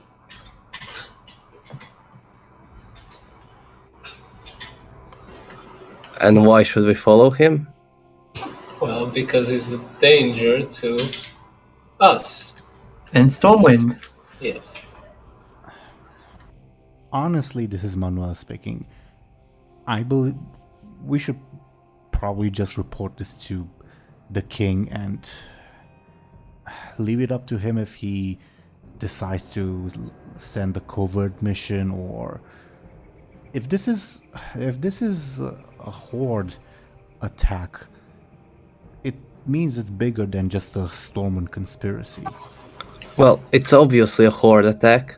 I've been saying that for days. Well, but why would a, human, I guess, and nobles and a half elf would have anything to do with that? Well, they are afraid. Horde just destroyed Teeironor. They probably want to join them and make sure that they... Their whole point is making sure that doesn't happen again, isn't it? Thompshire, you would remember Lord Roswell telling you that he believes the Horde will inevitably win the war, and that's why he was building like the army in the caves. Well, then if I remember that, I'll just stop for a second. You're Lord Roswell said that they were preparing for the Horde, as in, to defeat them. Junior or senior? Asked Manuela. Senior, the former, I guess. The one that mysteriously died. Yeah, the one you killed, Bladebeard. Yeah, it was me. We are aware of the incident, Khadgar told us. So, I don't think the clues lead to the Horde, but if he's an undead, I guess he could go there and not be worried about being followed by the Alliance.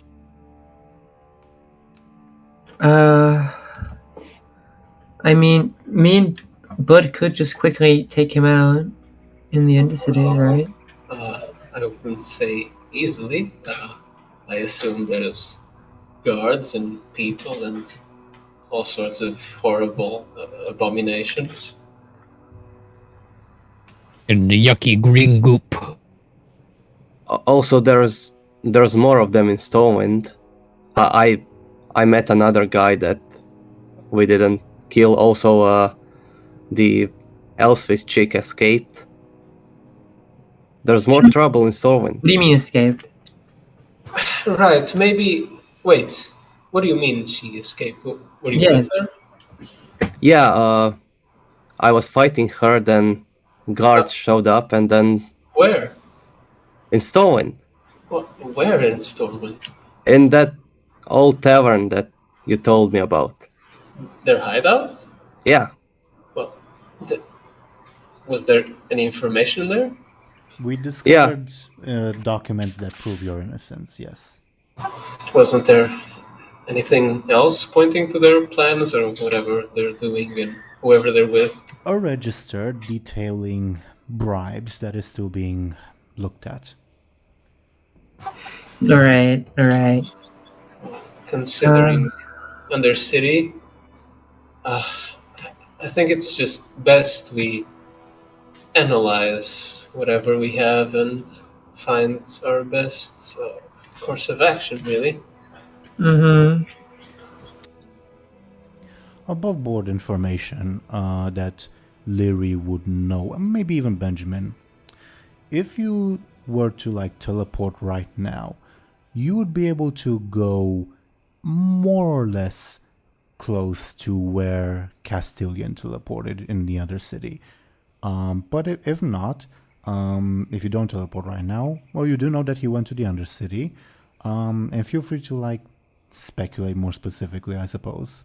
I guess for Benjamin, regardless if he knows that or not, I think he just thinks it's suicide.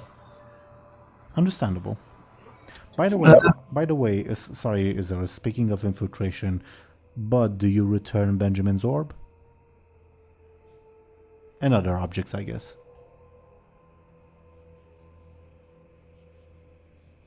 I guess not. Is Skoll with us? I suppose not. I think I just saw. Oh, there. I'm here. My microphone was acting up. Oh, so do you return Benjamin's things? Is that being brought up in terms of talking about it? No. No, I brought it up because of the infiltration thing. But yeah. Sorry for interrupting you, Zelris. Please go ahead. If I remember correctly, you all got to Westfall because of a magical thing, right? Well, the Hearthstone, yes. Could it be possible for me to find the location of the mage and then use one of those to get back to Stormwind? No, a Hearthstone is tied to a location, I believe we were told. Yeah, to Lord Roosevelt's tower. No. I used a couple of them and all teleported me there. Yeah, So- he thought it led to his heart's desire. Right. Well, anyways, I think we should probably get back to Stormwind. Yeah. Yeah, what are we waiting for?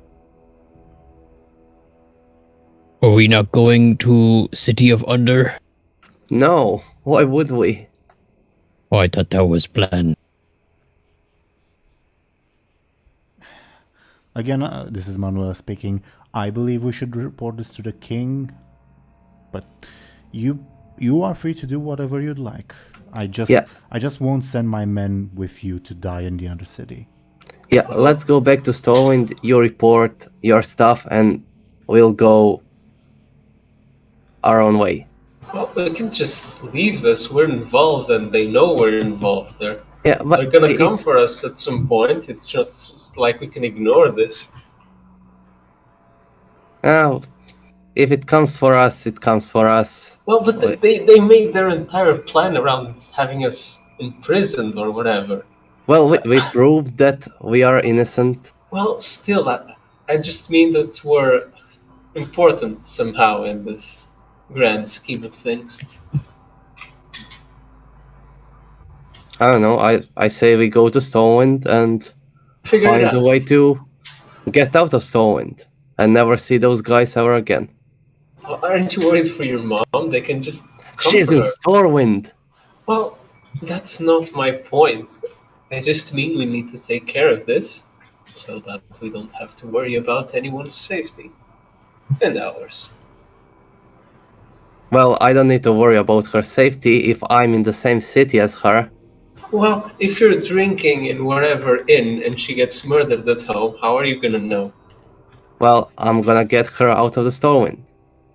Well, I'm sure they'll know that. I don't know. They don't know a lot of stuff. Look, we know that at least they have 2 more people of a somewhat high rank that are unaccounted for, so you have at least that to worry about. And I'm sure they have more of those felt-powered soldiers or whatever my uncle mentioned. Well, I'm sure they're all... Powered soldiers, says Manuela. Yes, my uncle talked about some way to enhance people to be more avid fighters. Yeah, I brought one of them to Aaran. They are probably experimenting on him or whatever. Wait. We should get back to Stormwind, right? Yeah. Yeah, let's just stop talking the dead of night. I think people are worried enough already. Yeah, I'm really sleepy as well. The last few days have been really busy. We going for sleep now? Yeah. Yeah? Oh. Speaking of king and giving things, I have your thingies, Benjamin. You left them in big hurry. Oh, thanks. I just grab the orb and say, I missed this. I used it to become Jenna Lady again. You missed it.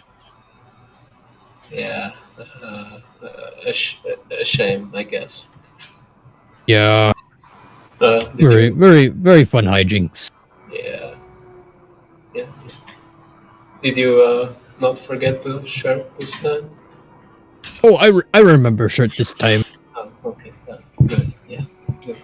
You and Mage Lady made a big deal about it, so I remember this time to give Buhd a nice shirt.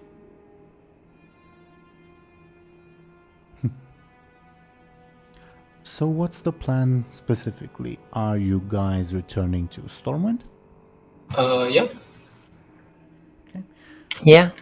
Well, as you all finish talking, you all will hear, because of the roll I made with the guards, you all will hear an explosion. It never goes down easy, does it? I guess a bunch of children just died. I guess I'll just take my sword route and run to wherever the explosion was. You see a big green cloud coming from the side of the explosion, and as you turn a corner, you saw that the explosion happened sort of behind another house. You hear screams of pain, and you see the guards are all standing around in a daze. One of the guards has 2 children in his arms. The children are very much fine, but the guard's legs are missing, as he was a bit too late from getting away from the blast radius. Okay. So he's the only hurt one? What was your question, sorry? Is he only the only hurt one? He is, but he is missing his legs. Do we see this big green explosion cloud? Yeah, not only the cloud, but if you were to look at the ground, Benjamin and Lyri specifically, since you guys have seen this before in your backstories, you very much recognize the telltale signs of the aftermath of a Forsaken Blight explosion. Mm-hmm. I guess I'll just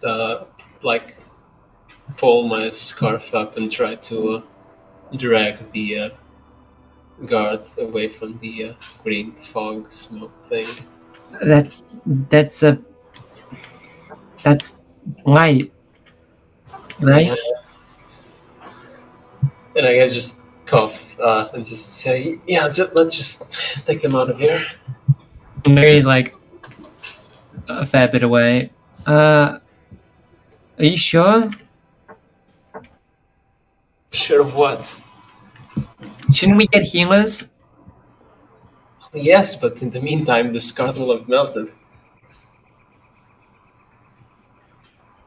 Yes. Lyri kind of looks over at the mage. Could we take these back to Stormwind as well? Of course. Right away we will.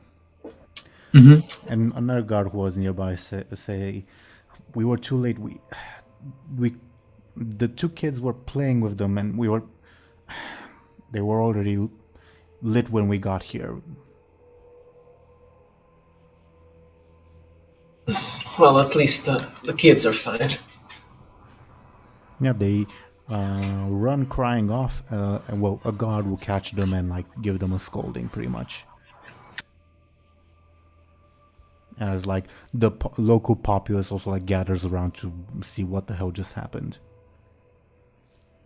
Right. By the way, this is what they used at the boat, right? Mm-hmm. Yeah. Although the boat one was much bigger. Yeah. Ugh, getting memories back. Yeah. We should go to the Undercity. What did you say? Sorry? We should go to the Undercity. Right now? Says Manuel. I don't know how I'll get back, but all I need to do is find his exact location. And what? You just get there and get murdered? Like, what's your point? I managed to escape the Stormwind Rural Keep by myself. You think I can't infiltrate and find out his exact location and then leave? And what? We're supposed to send you alone and like wait like a month for you to get back on foot or something? What else do you offer? Huh? Well, I offer that we go back to Stormwind and think this rationally. Right. I'm just making what I think is the most logical course of action, Benjamin. Is committing suicide logical? What do you mean? I'm allowed in that city. They will not persecute me. Well, and what do you expect to do alone? That's my point. Right. We'll just find his location, then leave.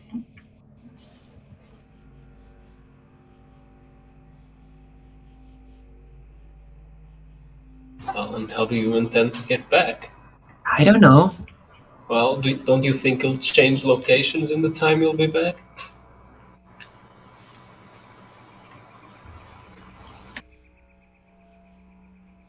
Lyri mumbles under her breath.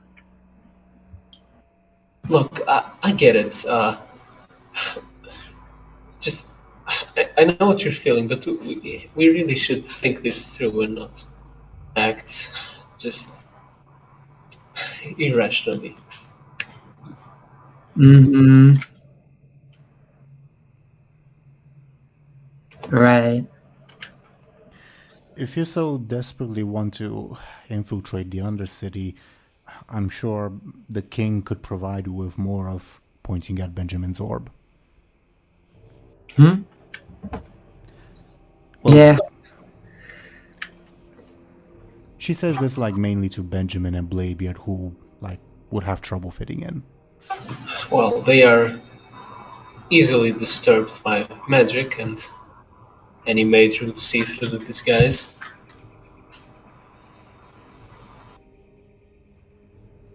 It's your choice. I won't be coming with. I'm just telling you what you can do. No, let's go back to Stormwind. Okay. Is this everyone's final decision to return to Stormwind? Yeah. Yeah, I don't think Bud's gonna really fuss too much about that. DoomGoblin? Yeah. Okay. While your conversation was happening, the mage teleported the wounded man and like two guards, presumably to Stormwind to get medical care. The other guard is like still scolding the children, and then like the parents come up and they like take the children and scold them as well, and the other guards will like remain and like establish a perimeter along the blast radius and say like it's not safe around here, we need professionals to clean it up, don't come near, etc, etc. So yeah, while this is happening, well, I should ask Thompshire, Benjamin, would you like to take your father along or should he stay here? I think he should come along. Okay. Then he will sigh and say, I hope this is over with quickly, son. We should have a talk in private at one point. Hopefully there'll be time in Stormwind. Well, we'll see, I suppose. So, are you all returning to Stormwind? Yeah, I guess so. Yeah. Yeah, again. Sure. Well, I'm just like asking like if you're doing it right now, pretty much. But again. Yeah. Yeah. Then Manuela will do you also agree, Zelris? With going back to Stormwind? Yeah. Okay. Then Manuela will teleport you all to the throne room, including herself, and 1 or 2 guards. The rest will remain in East Vale. Okay. The king will ask what happened, and I'm guessing you guys will give him a recount of what happened, correct? Yeah. Sure. Then the king will say, "That is unfortunate, but I understand your decision. If the Horde is involved, well, there isn't much that we can do. Although a secret route into the Undercity does sound potentially useful." Manuela will then explain that the magical trail will eventually dissipate, so the route will no longer be particularly usable. At which point the king will turn to you, Lyri, and say, "Blood Elf, you are able to teleport to the Undercity, are you not?" Correct. Then I believe you should come work for the Stormwind Army. Your services will be most useful fairly soon. Lyri nods her head. If anything, I need to atone for some of the trouble I've brought to the city. Above board, you're being conscripted. Yeah? Just letting you know. Yeah, Lyri knows. Okay. Can I get a remodel in a Stormwind Guardian? Another one toward the challenge. Okay. The king sighs and says, "Well, I believe you've once again earned a stay in the keep for the night, but you are also free to go. You are no longer prisoners. In the morning, as promised," he turns to Buhd, "we will investigate the Lady Whitley matter." Oh, good. Good. Good to hear that. So above board, what do you guys want to do now? Are you going into like the city to find Bladebeard's mom and John and Tomo? Are you like going into your quarters and like, oh, we'll go and rescue the ogres tomorrow? Are you doing anything else? You are, at the moment, you are free. I guess if there's like a moment, I guess I'll try to find a private spot to talk to my dad, since he mentioned that. Bladebeard's gonna go home, and if anyone wants to go with, you're free.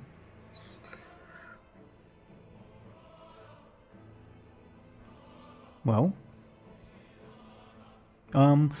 Benjamin, regarding your father, he will say, I meant more so when all this is over, we should have a chat back at the house. Well, it's never over. I thought it was when we got back from Buhd Bay, but well, then all of this happened. If you say so, I guess that's fine as well. It's been a long day. It is. But, well, it's strange to say that I'm used to it. Well, at any rate, at the very least, I like to get some sleep and clear my head before anything like that. Right, a lot to process, I assume. So, again, I ask, what are you all doing? Okay, Bladebeard's going into the city towards his house. What about everyone else? I guess I'll rest as well. Well, with Bladebeard or in the royal apartments? In the royal apartment. Okay. Lyri will, I guess, go to the royal apartments as well. Okay. You will be offered the option either of having communal quarters or separate quarters. Like if you want to stay together or stay separately.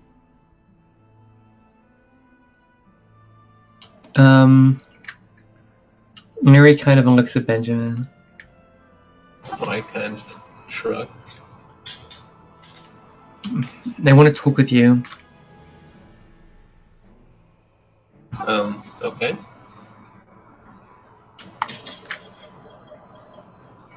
Make it. Lyri kind of shakes her head. I'll leave you two alone, and I'll get my own quarters, says Benjamin's father. Well, just before we start that conversation, what does Buhd do? I think that Buhd. I don't think he'd go with Bladebeard. Actually, I think he'd probably go back to the apartments too, because he knows that. You know, he's been comfortable there. That's like the only. I'm trying to think like if he was ever wanted to go around and explore a city, and I don't think he wants to. Sure. Would you like to stay with anyone else, or would you like your own room?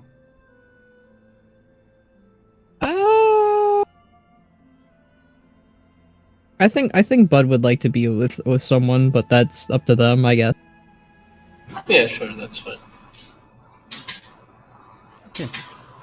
Well, Benjamin and Lyri, would you like to have your conversation right now, or? Yeah, sure. Where would this be taking place? I guess. No. As soon as possible, just because Lyri wants to get some sleep.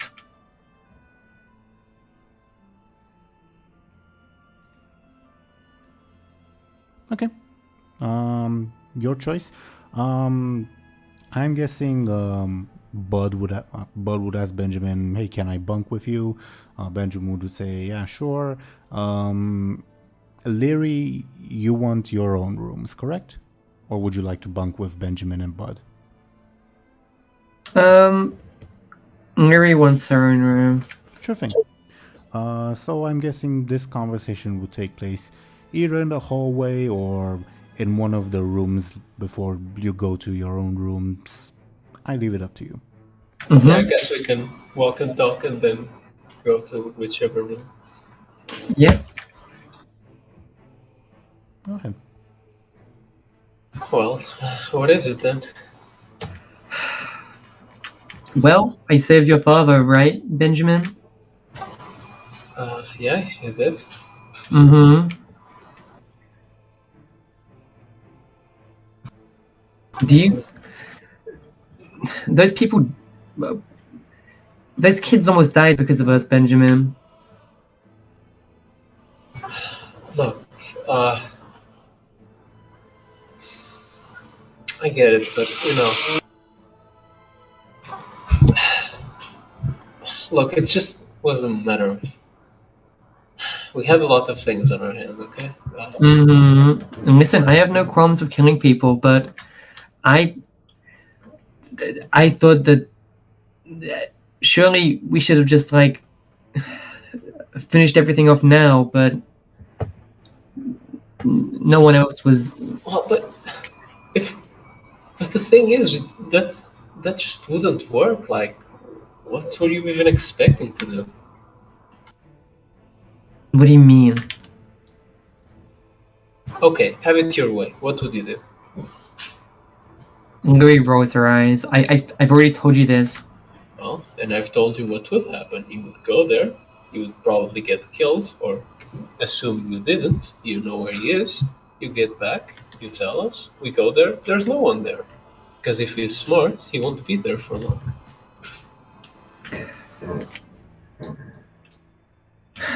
Whatever. Look, I'm just trying to keep everyone alive and resolve this at some point. But it's as I said, if we just run head first into it, we'll just get ourselves killed. And more people killed, probably. Yeah. But what do you plan to do next, Benjamin? Well, that all depends on the information we can get, either from whatever documents they can find, from my uncle, from the guard, and, well, I guess there's still the loose thread from my cousin, wherever she is. You're really gonna, like, wait and play this on the king's terms? Look, all I'm saying is, whatever storms we're playing, we need to think this through. Right.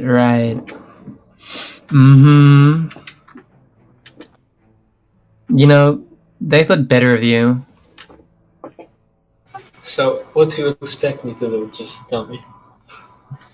We should take this into our own hands. Right now. And then what? Just tell me. How do you expect us to just, one, succeed, and two, come out with useful information?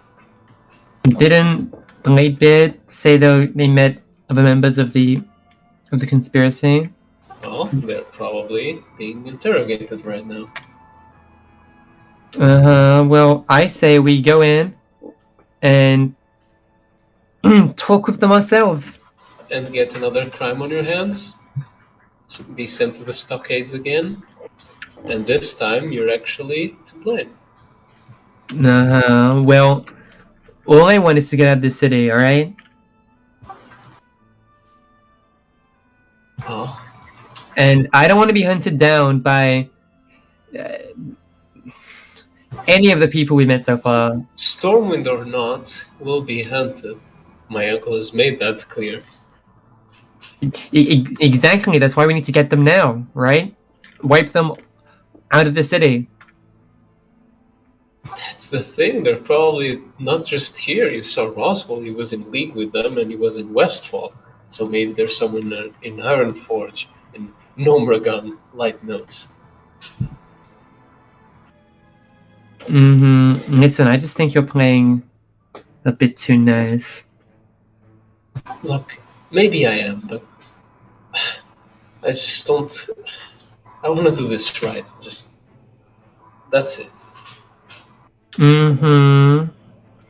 I'll listen to what you have to say, Benjamin, but the moment you're doing things right gets in the way of actual progress, I won't stand for that. But doing things fast will just set us back, because one, we'll lose someone, and two, even if we don't, we won't just gain anything. Yeah, whatever. I'm going to bed now. Yeah, maybe some sleep will do us good. Lyri kind of looks down at the floor and heads towards her apartment. I'm assuming Buhd went ahead of Benjamin. Yeah, he's probably already there. Okay. I'm Benjamin. I'm guessing you head to your apartment as well. Oh, yeah. Let's check up on Bladebeard. Bladebeard, you're headed to your mother's house, correct? Yeah. Okay. You reach your mother's house.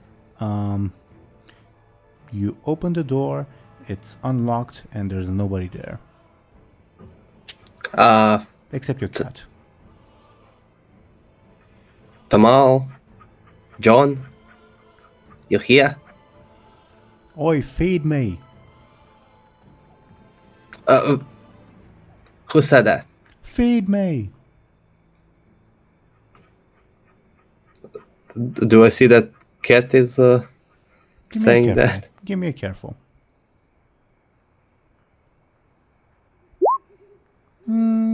Yeah. You would realize when he says the third, feed me! What the hell? Since when can you talk? Are you a Feed druid? me! Feed me! What? Cats can't talk. What's going on?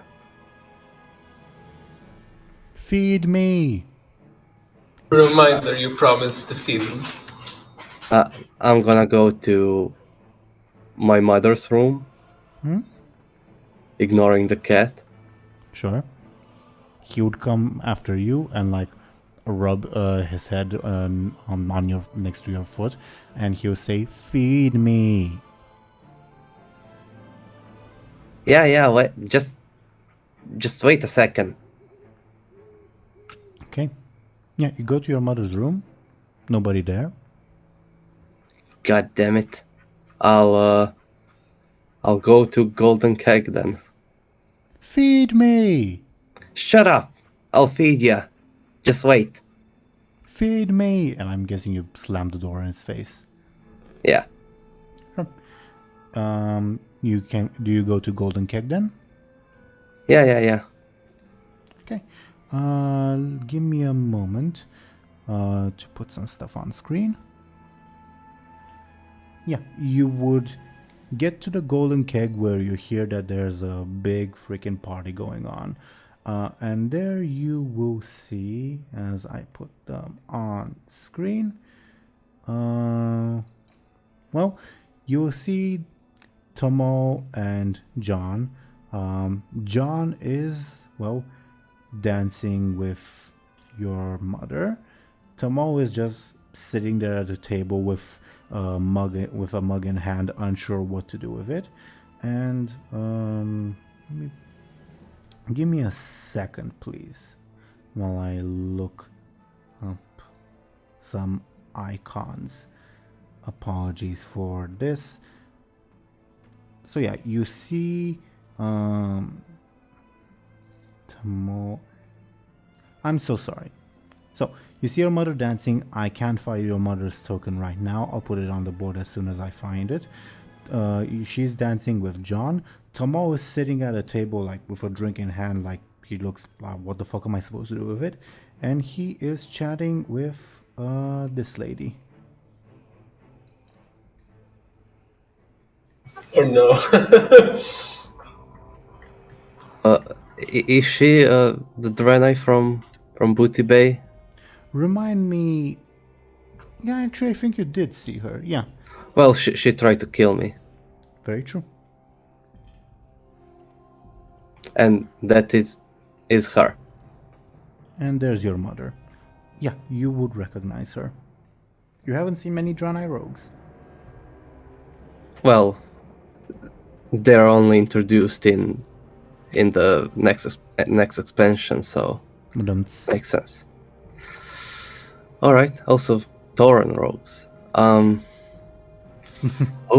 what to do now? So Draenei is talking with Tamal. Not like in a hostile manner. They like almost seem like they're making casual chatter, while Tamal is his usual awkward self. Meanwhile, your mother is dancing furiously with John. She seems very drunk. All right, that's good. I'll try to sneakily approach the Draenei table Can you give me a sneaky, please? and try to listen to what they're talking about. All right.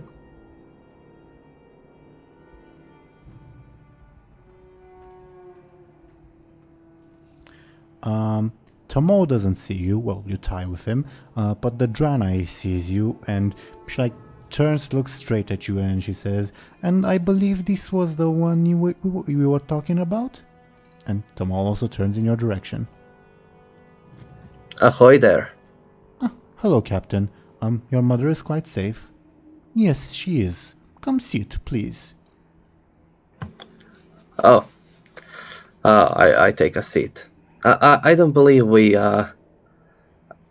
introduced each other. I don't remember your name. I know we met. But she hasn't told you her name, so yeah. She says, "My apologies. My name is Dressana." I'll type that in chat just for reference, and she extends a hand towards you. Alright, I shake it. And I believe you already know who I am, right? Captain Bladebeard, correct? Your friend Tamol has been very talkative.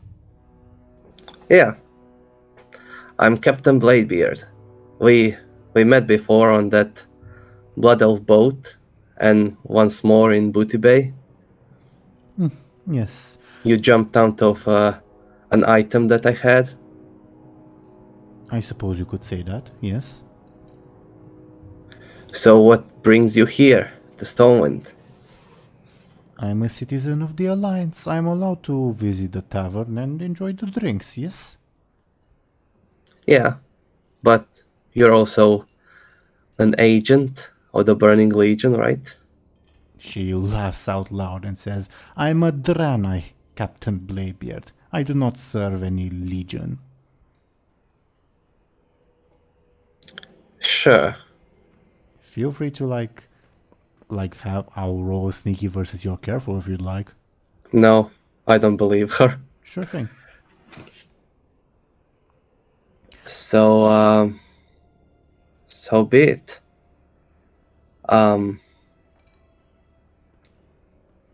Why don't you come with me to... I can introduce you to King Varian. You know, pretty big deal around these parts. That guy. Yes, that would be interesting. But I believe I'm more comfortable here. And I think we can have a nice, polite chat in here, correct? Meanwhile, Tomo has just been like looking between the two of you like, is something going on? What should I do? What could we chat about?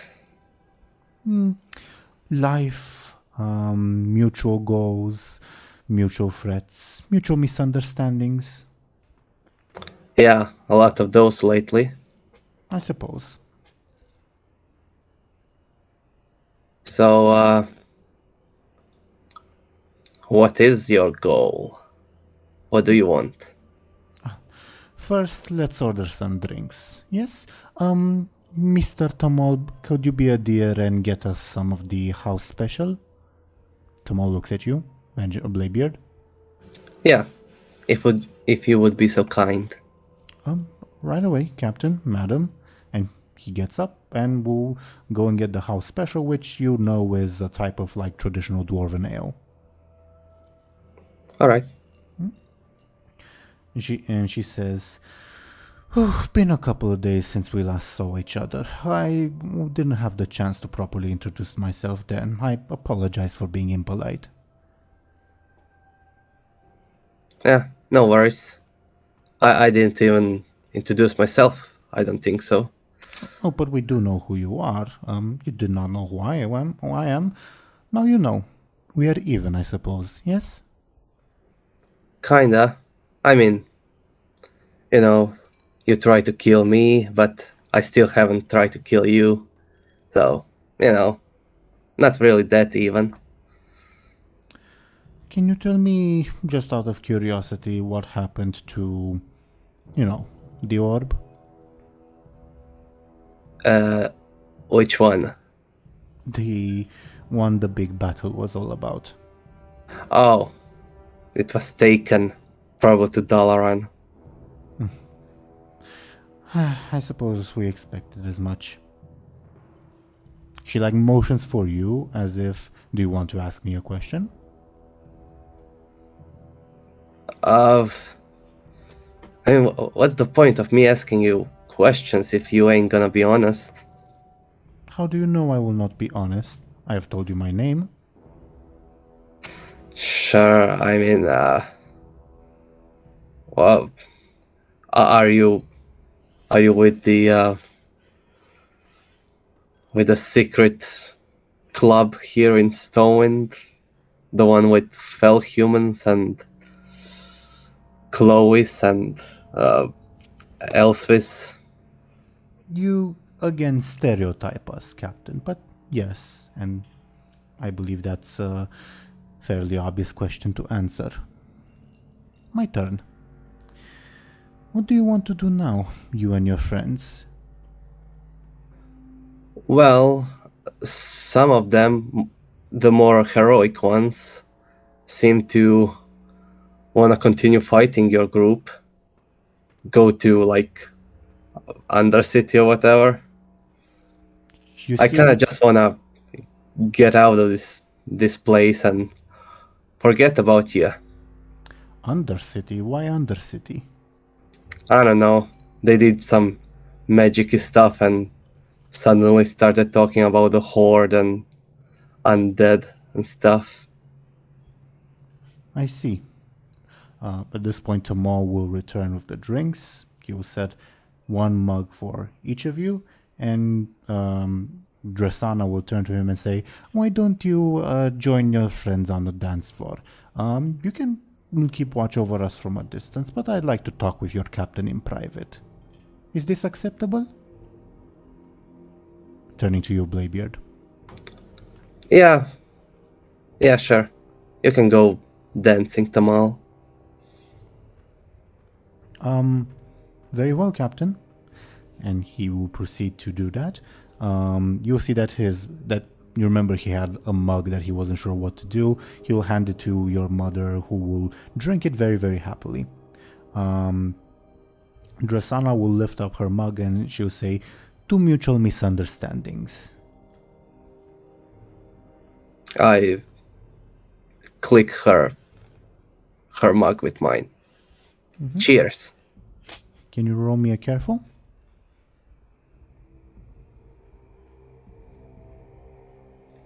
Okay. Sure. You click. Do you drink? Why the hell did I have to roll? She just roofied your drink. I mean, I don't notice anything wrong. I drink. Okay. She also drinks, and she says, "Your turn to ask a question if you'd like." Who else is at this party that I should know about? Any more of your friends? Golden Keg? No. It's just you and your friends. Whether you did it intentionally or not, you did reduce our numbers and effectiveness. I'll give you that much. Not really intentional. I kind of wanna. I want this thing that we are having a talk. That's what I wanted, but then Elsvis started attacking me and things got violent, and then Alliance showed up out of nowhere, and yeah, she escaped. Of course. But yeah, so no more of you guys here in the Golden Keg then. At least not as far as I'm aware.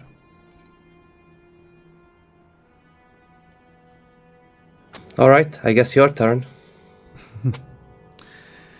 She chuckles and says, "Are you willing to...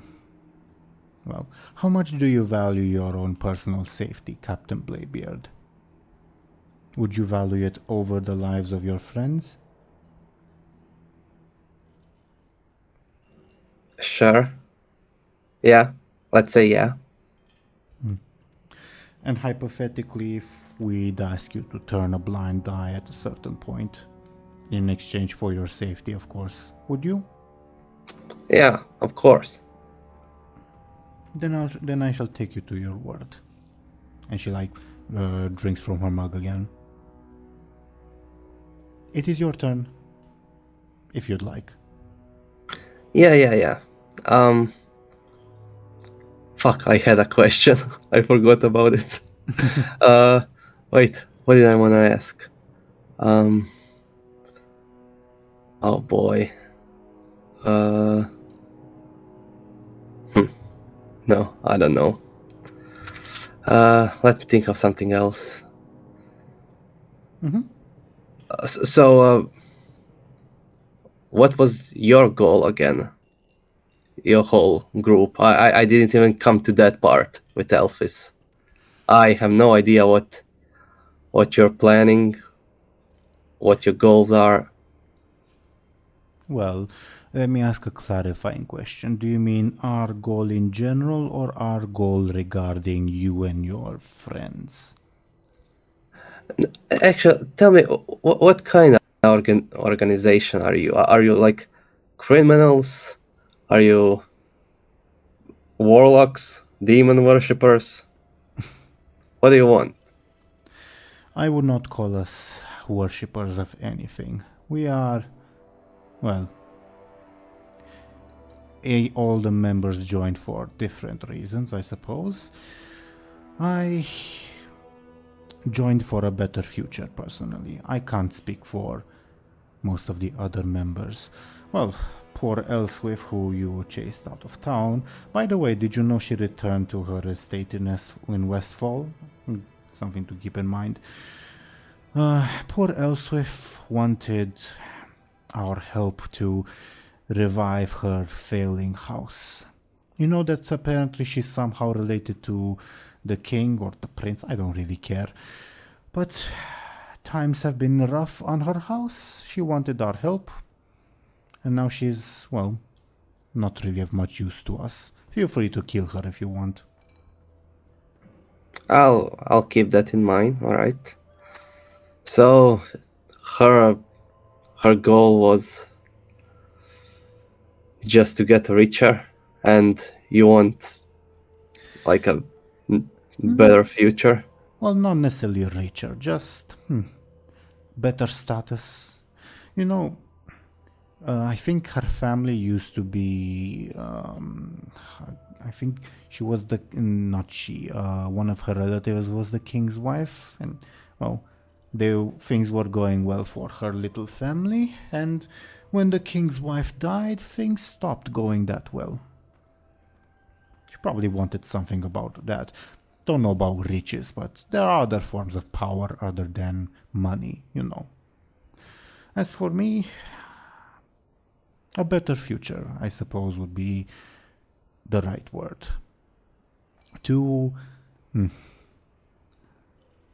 I decided to turn around instead of run, if that makes sense.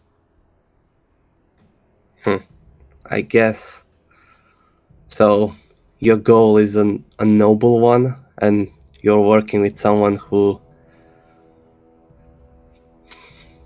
I don't know, is a bad person, if that means anything. I don't know if I would call myself noble, to be honest. I just try to do what's best with the choices at hand.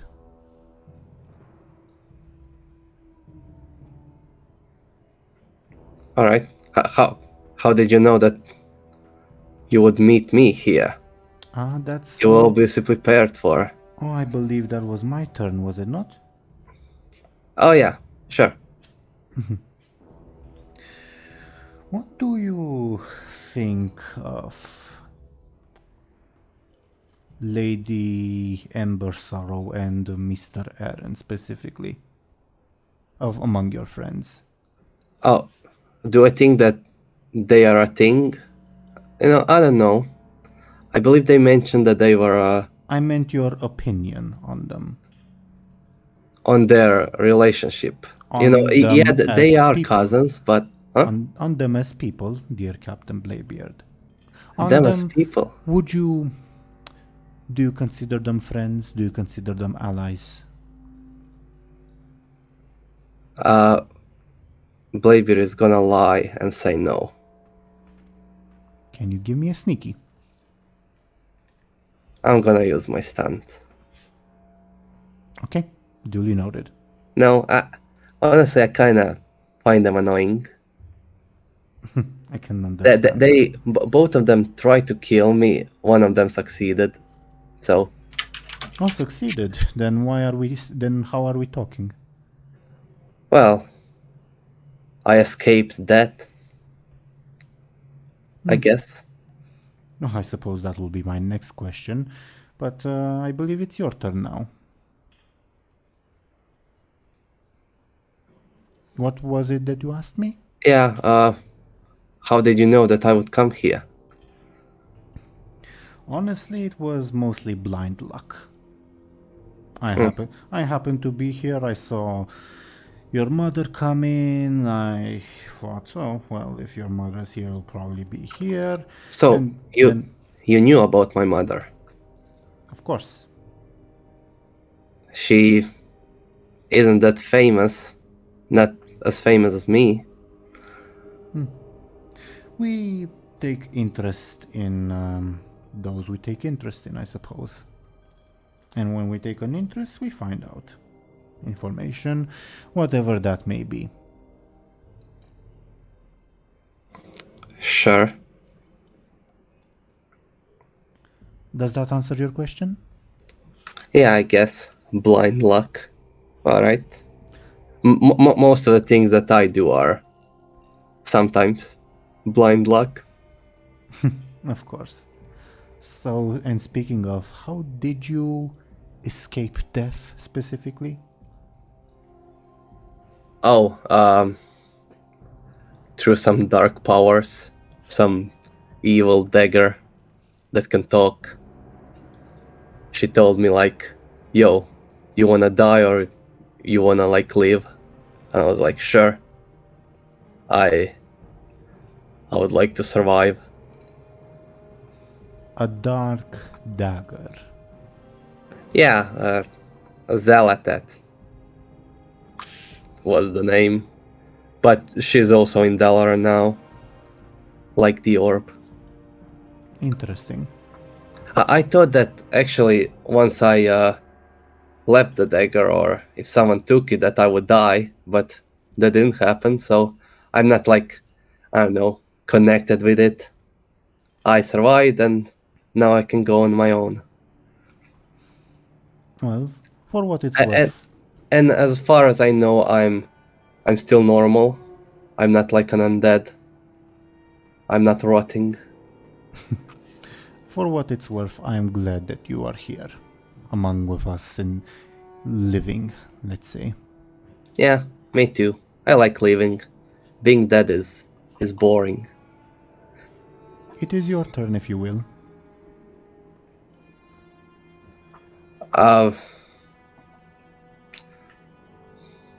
I don't know. Not much. Do you need anything else from me, or just to turn the blind eye? Well, I do have one more question, but I would rather respect the third order, if you have any Well, of your own. all right. Ask if the pay is well. I could move mountains. I believe you. But could you move mountains if you were poisoned? I don't know. Probably not. My question is, what would you do if you were poisoned right now? Someone told me that you should eat coal when that happens, but I don't really like eating coal. I mean, I never had, but I don't like that idea. It does sound nasty, doesn't it? Yeah, I don't know. I would try to unpoison myself. DoomGoblin, can you roll me your forceful, I guess? You begin to feel a little unwell, but you suppress it, let's say. Are you saying that I am poisoned? I'm not saying anything. I'm asking a hypothetical. I believe that's what it's called. Pretty random hypothetical. Yes, yes. Well, I believe that you can be negotiated with, Captain Bladebeard. So,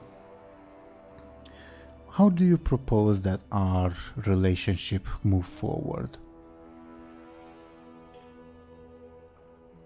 You mean like, should we move upstairs or like, are you still talking business? Business. You're not my type, to be honest. All right. I don't know.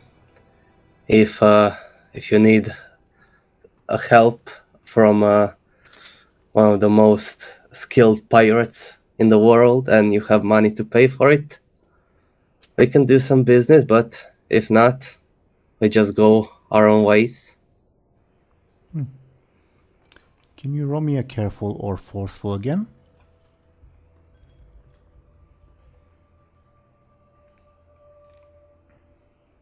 You begin to feel very unwell and suddenly. Nauseous specifically, and dizzy. And she'll say, well, I think that will not be the case, and I believe our business is done. And she'll begin to stand up and like move away. I'll try to rob her sneakily. Okay. Give me a sneaky. You have a stunt related to that, correct? Yeah, I get +2. Sure. And I'll oppose with her careful. Oh no. Wait, let me check something first.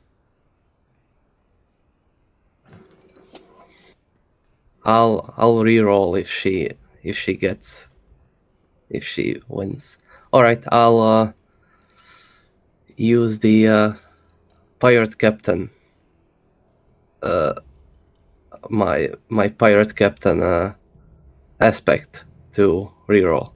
Sure thing. Give me a reroll. 5. So we are equal. It's an Which overcome roll, meaning Teeironor and overcome means you succeed at a negative cost. That's not directly related. Oh, Like, it's not directly related to the fact that you're trying to steal from her, but it will be something negative to you. sure. I don't even know what could I invoke. So sure. Sure. Let me think. You steal from her. I really should think more about what's in this character's inventory, considering that at least 2 of you are like robbers. So give me a minute to think. Do you have any ideas on your own? Like, are you like looking for weapons? For some sort of a vial with a antidote for a poison. Okay. I thought that was obvious. Oh, my bad.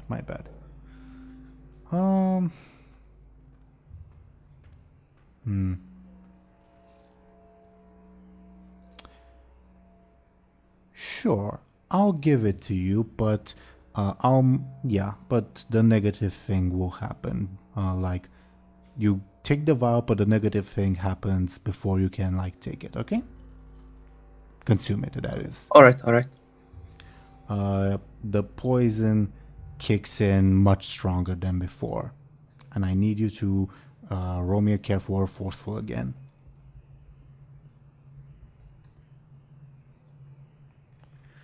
Not quite good enough. Do I die? You begin to fall unconscious. Begin to. So, in order to get the antidote, I need to... You have it in your hand, but I will need a fairly difficult roll from you to like manage to open it and drink it in time. Okay. Wait. Let me see if I can invoke something to. To resist the poison, sure. Yeah. Technically, the poison doesn't have like aspects, so I can't improve my roll. If that makes sense.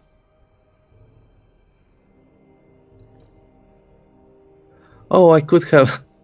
Professional kleptomaniac is one of my aspects. I could have used that to improve. Fuck. True. And I don't have anything that could help with poison. Except for maybe pirate captain, but not really. Yeah, I guess you drink poison every day on your boat. Like, I'm sure some drinks there have been, like, there for a while.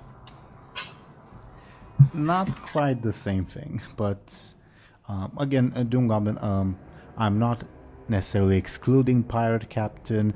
I'm just saying Benjamin's reasoning not quite there, but you feel free to invoke an aspect and provide a reasoning if you'd like. I mean,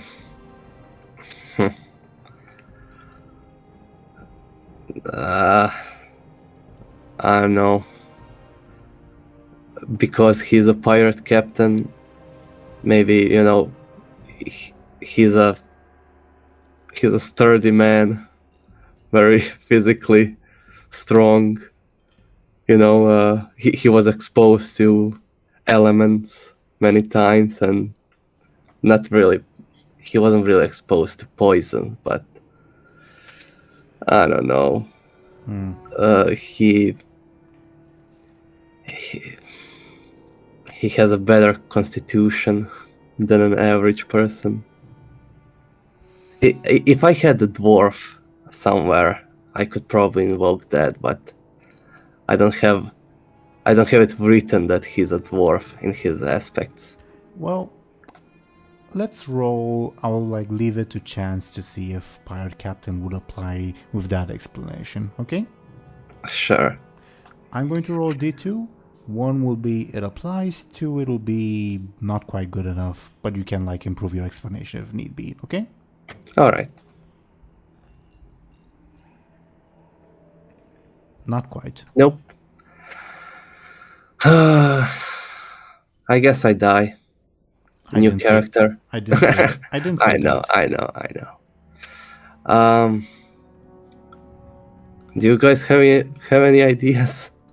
No. Let me open up your sheet. What? Well, let me just open up your sheet. I don't really have anything. I guess stab wouldn't make sense. I can read people, not really. Professional. Welcome back, Skoll. Are you caught up with what's going on? Yeah, Bladebeard's gonna die. Yeah, and Pretty much. your guys, well, not, I didn't say die, and you guys are I know. for It's just his aspects to find if anything can help. happening to him exactly. I should ask that. I know that he was poisoned, and then that's when I left to go make tea.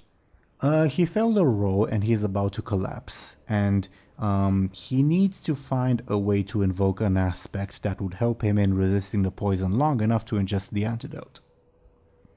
Let's see his aspects.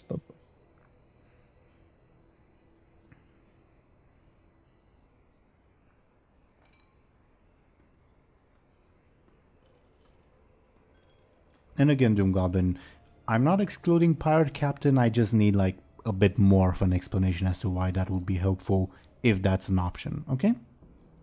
Yeah. So why does being a pirate captain help him with fighting a poison that in his body? I mean, since you're at sea, maybe you've been stung by poisonous fish before or something. I was gonna suggest that since he drank so much and you know, he's hated by a lot of people. It's possible that he might be able to resist some level of poison, maybe. Which explanation would you prefer of those two, DoomGoblin? I guess the poison fish one. If that makes, I mean, Well, they would also be like venomous, not poisonous, but sure. oh, Oh, it doesn't matter. It's still a toxin. maybe he fought his whole life, and I guess he fought against people that are similar to him. Maybe sometimes he would fight other pirates, like Bloodsail Buccaneers, and maybe he was sometimes stabbed with a poisonous thing. Venomous, but sure. Sure. I think I'll allow it. I'll allow you to improve your roll. So, you collapse on the ground, but you snatch the antidote as you see Drasana walk away and ingest it. And All right, continue. yeah, you begin to feel better, but it's like a gradual process. Like you're not like up back at your feet, on your feet, like right away. It will take like a minute or two. How about I use my I know a guy who knows a guy to have a friend of Bladebeard's in the tavern who saw what happened and attacks the Draenei. Sure. Well, I guess you in- won't be a friend for long. Anyone in mind of the, like, would you like it to be like John Tamo, your mother, or would you like it to be one of the NPCs we discussed in private?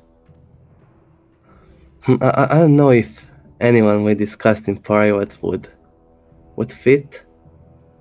Or maybe it would. I don't know. Wait, let me remember who we have.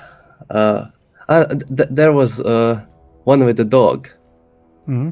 Let's say him, Shaggy. Shaggy, right? Yeah. He would not have brought his dogs to the tavern, but sure. Yeah, let's say he was there. Okay, let me put him on screen. Give me a second. Where is good old Shaggy? Yeah, Jim Shaggy Smiles. There he is, with a big anger management problem. And yeah, out of the corner of your eye, Bladebeard, you see Shaggy like staring at you, and like he instantly realizes what's happened, because he's all like been in the military, he's seen stuff like this, and he like rises to his feet right away and like tries to tackle Drasana and says, "Bladebeard, you son of a bitch, get up!" I'm trying. Tamal, John, attack her. Should we resolve this conflict in the next session? Definitely, yeah. I think so too, yeah. Okay. So, as we wrap up this session, what did you all think? Crazy. I didn't expect this ending part. I thought that we are going to cut the episode once we get to Stormwind. Yeah, I kind of figured that too. I thought, okay, well, we did the thing. Now we're back in Stormwind. What's next? And Bladebeard's got an assassin in his room. You didn't feed your cat. Sag. Should have fed your cat, Yeah. Bladebeard? Yeah, poor thing. Would I bet, he- like, if we ever feed them, it'll like give us the most important information of our lives. Yeah. If I fed him, would he like come with me as a companion and would help me in my future battles? I don't know. It's karma coming back to you because you didn't feed the cat. That's why you got poisoned, I guess. Oh, maybe. I guess. I'm kidding. I was planning for Drasana to be there regardless. But yeah. Funnily enough, she would have been there, like, if during the, like, escape from Stormwind Keep you had gone to Golden Keg, yeah, she would have been there. Alright. Well, she thought that she could outsmart me, but she kinda did.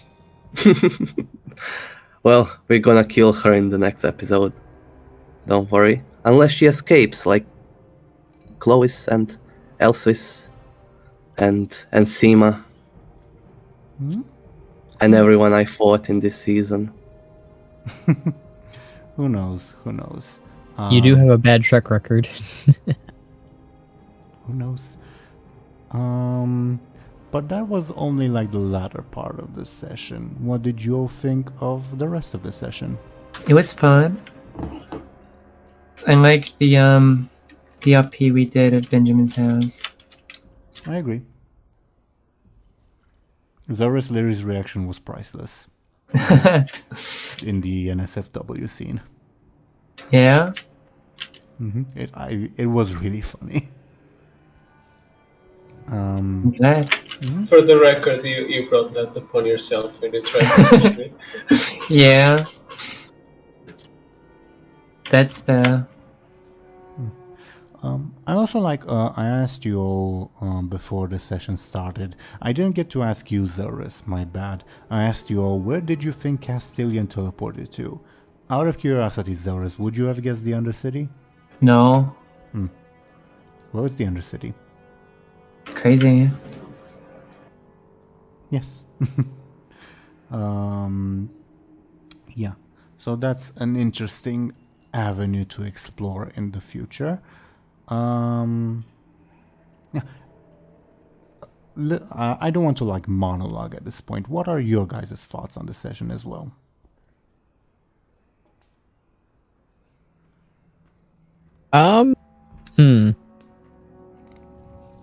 It's like a lot happened, but not like as much happened from the last session. So it's like It's cool that we should be rescuing the ogres soon.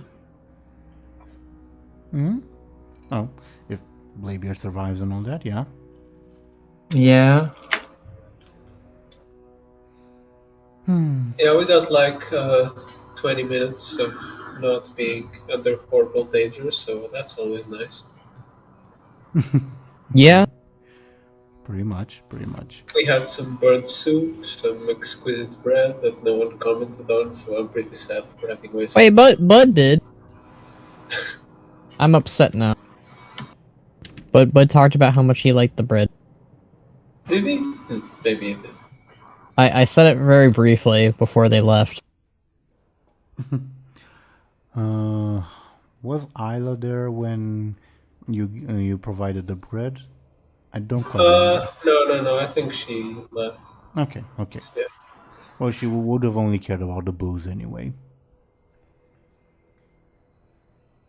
Yeah. Fun stuff all around. And yes, it's my fault that the guy who owns several dogs is named Shaggy. That's my fault. Say it's a good name. I love that. I like that. Alright, he needs to have a wife named Velma. Wait, and his best friend is Freddy, and his friend Freddy's wife, his name is Daphne, and their favorite dog is Scoop. Wait, I've only seen the 70s episodes of Scooby-Doo do Shaggy and Velma end up together. I think in the most recent shows, there's it's heavily yeah. It's heavily implied that Velma and Shaggy are together, and Daphne and Fred are together in the. I don't think that's implied. I mean, Scooby-Doo goes crazy. I think in one of them, Shaggy goes to war or something. I don't know. It's kind of. I mean, there's one where they literally blow up their own universe, so that's something. Again, I've only seen the 70s cartoons because those are the ones that aired in my Eastern European country when I was growing up. Yeah, I watched a lot of them as well. I watched a lot of. The two I watched was the ones you watched, and What's New Scooby-Doo. Oh, and the puppy one, because that was every day that I was sick. That was all that was playing. Usually, it was all the baby shows, like Baby Looney Tunes. Baby and Looney Tunes, Baby Scooby-Doo. I don't know why, but that's just That's what they played. Baby cartoons are sin. They're never good. Oh, Skoll, I thought you meant Scrappy Doo. Wait, Scrappy Doo? I do remember Scrappy. What was this? What's a cartoon called? Wasn't it called a pup called Scoob or something? Yeah, it was called a pup called Scooby Doo. It was the most creative name ever. Yeah, the really good one is the Mr. Incorporated one. I gotta watch that one. I heard it's really good. Okay. Well, thank you for the information. Duly noted. I'll give Shaggy a wife named Velma, I guess. Yeah, Why you gotta not? have we now have Scooby Doo lore in our universe. That's great. Although I will mention this Shaggy is not supposed to be a coward. He's like a veteran with anger issues. But Sounds like Scooby after Scooby passed away, Shaggy bulked up. I suppose. Shaggy got into dogfighting. Oh no. He's like, Whoa. No, he's like the opposite. Like he cares too much about his dogs. That took a turn that nobody wanted. Yeah. Shaggy needs a dark side. Come on. I mean, he has a dark side. Like in His the, dark side is he feeds people to his dogs. I don't know. I mean, in the like backstory I developed with DoomGoblin, well, like I suggested it to DoomGoblin rather. I like gave each of the characters he suggested like, oh, I think this will be this and blah blah blah, and I gave each of them like a negative thing. Shaggy's negative thing was, oh yeah, DoomGoblin, you saw him like beat a pickpocket to death once. Why is he friends with Bladebeard then? Because Bladebeard's friends with lots of people. Surprisingly. Yeah. Were you going to say something to DoomGoblin? I think I interrupted you. I saw a Scooby-Doo movie once. That's what I wanted to say. The live action one? Yeah. That was awesome. I'm glad you watched it. When they are on an island with some like alien monsters or Yeah. ghosts. I don't know. Uh-huh. That sounds surreal. Okay. But it's not like in cartoon where, it's actually people who are the monsters, right? In the movie, there are actually like magical stuff happening. Weird. Yeah, like Zombie Island, right? That movie is awesome as hell. Oh, that one's crazy. Zombie Island is crazy. It's like a genuinely good film. There's a sequel where Jim Carrey is the villain. No, I think that's Sonic. No, I'm pretty sure it's Jim, or is it maybe not Jim Carrey? I'm probably thinking of somebody else. Maybe I thought it was Jim Carrey. What's going on? Scooby Dooby Doo. That's what's going on. Where are you? Yeah, pretty much. But since we're still recording, going back to like the episode itself, any other thoughts? It's Tim Curry, not Jim Curry. My bad. Duly noted. Very important information. Mm-hmm. Any other thoughts on like the episode itself? I don't think so. We have some like really cool Mr. Aaran fan cams, please, on the screen. Some what? I'm sorry? Some Mr. Aaran fan cams. I genuinely don't know what you mean by fan cam. Shouldn't he do like something cool first before people start thirsting over him? No, he's like Is it automatically like that because he's a dad, yeah. Okay, gotcha. I mean, all he did was yell at you and say, we should talk later. How dreamy. Shall I send a fan cam, for example? Yeah, send a fan camera example. Yeah, I think there's another one that's kind of fun. We'll see. I guess I should like after dealing with the ogres, that is, would your like next intention be following Castilian's trail or on a different storyline? I guess we'll see when we get there. Also true. Like stuff I can do change. I do imagine Bud will be adamant about freeing his ogre brethren, but you know. I mean, aren't we meant to be freeing them like tomorrow, pretty much? Yeah, in the morning. In the morning. It's like close to 1 a.m. at this point. Give or take. But yeah. I guess one other thing before we go into like our shoutouts. Like I think we discussed this in private in the after the previous episode about whether you guys would reach a milestone after like this encounter, and I said, well, it's going to depend very much on the fate of Andor, and the fate of Andor is set, and yeah, I think you all would reach a significant milestone at this point. Yay. A quote-unquote level up. Great. Meaning you all will get to raise one of your stats by 1. Great. The space is awesome. And your level 4 consequence will go away. Lyri, on that note. What else? Well, I'll mention in private, like the specific changes you can make to your character, etc., etc. We are not quite up to a major milestone. A major one would have been like killing Andor or whatever. But a significant one is still pretty good. So congrats on that.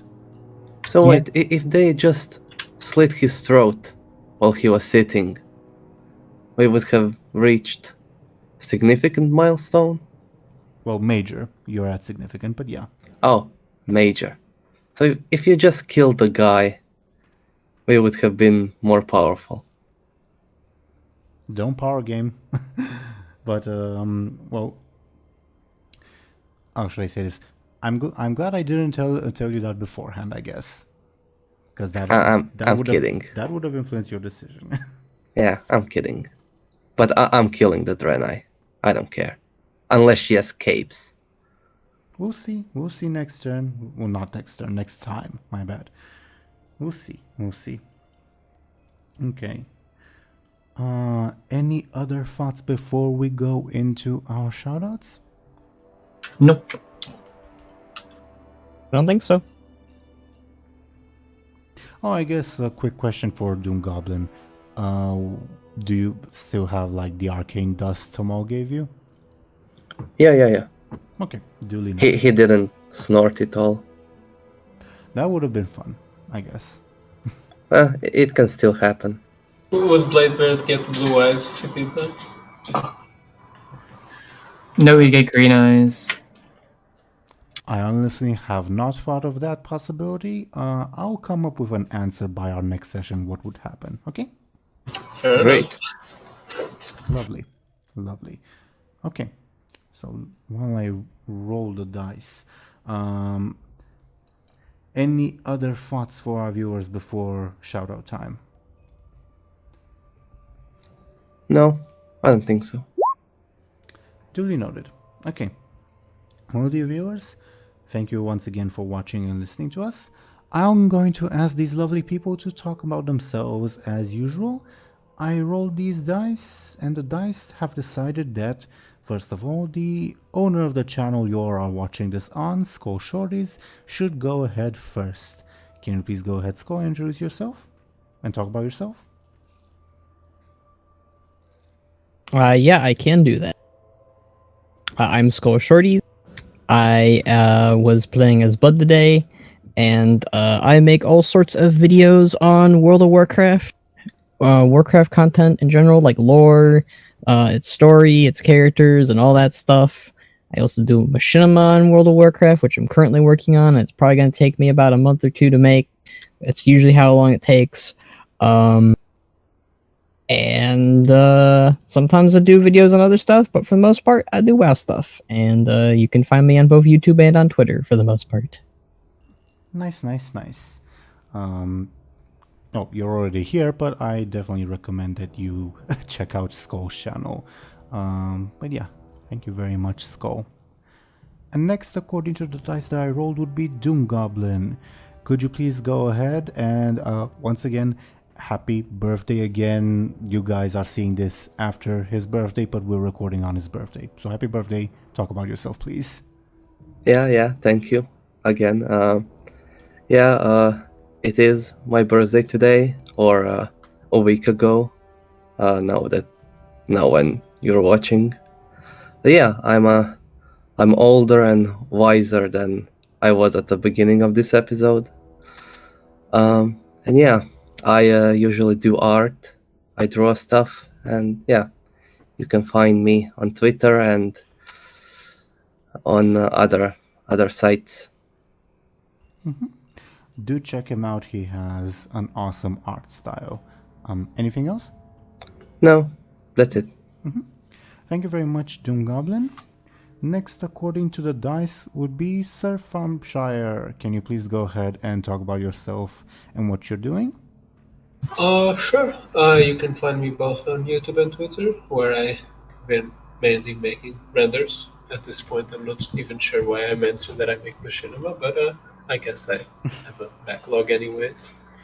But as I was saying, I've mainly been making renders for this series, and that's essentially it. So make sure to check it out on Twitter. He does a great job. Whenever he makes a render and the character shows up, or it's a character render for a past character or whatever, I feature it on screen. But also check him out on Twitter because he posts them there. Thank you very much, Thompshire. And next we have Zelris. Could you please go ahead and talk about yourself and what you're doing? My name is Zelris. I played Lyri every single day. I make machinima.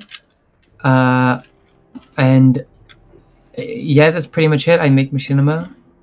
And I post stuff on Twitter occasionally as well. Yeah. Her stuff is great, and she puts a lot of effort into what she's making, so do check her out.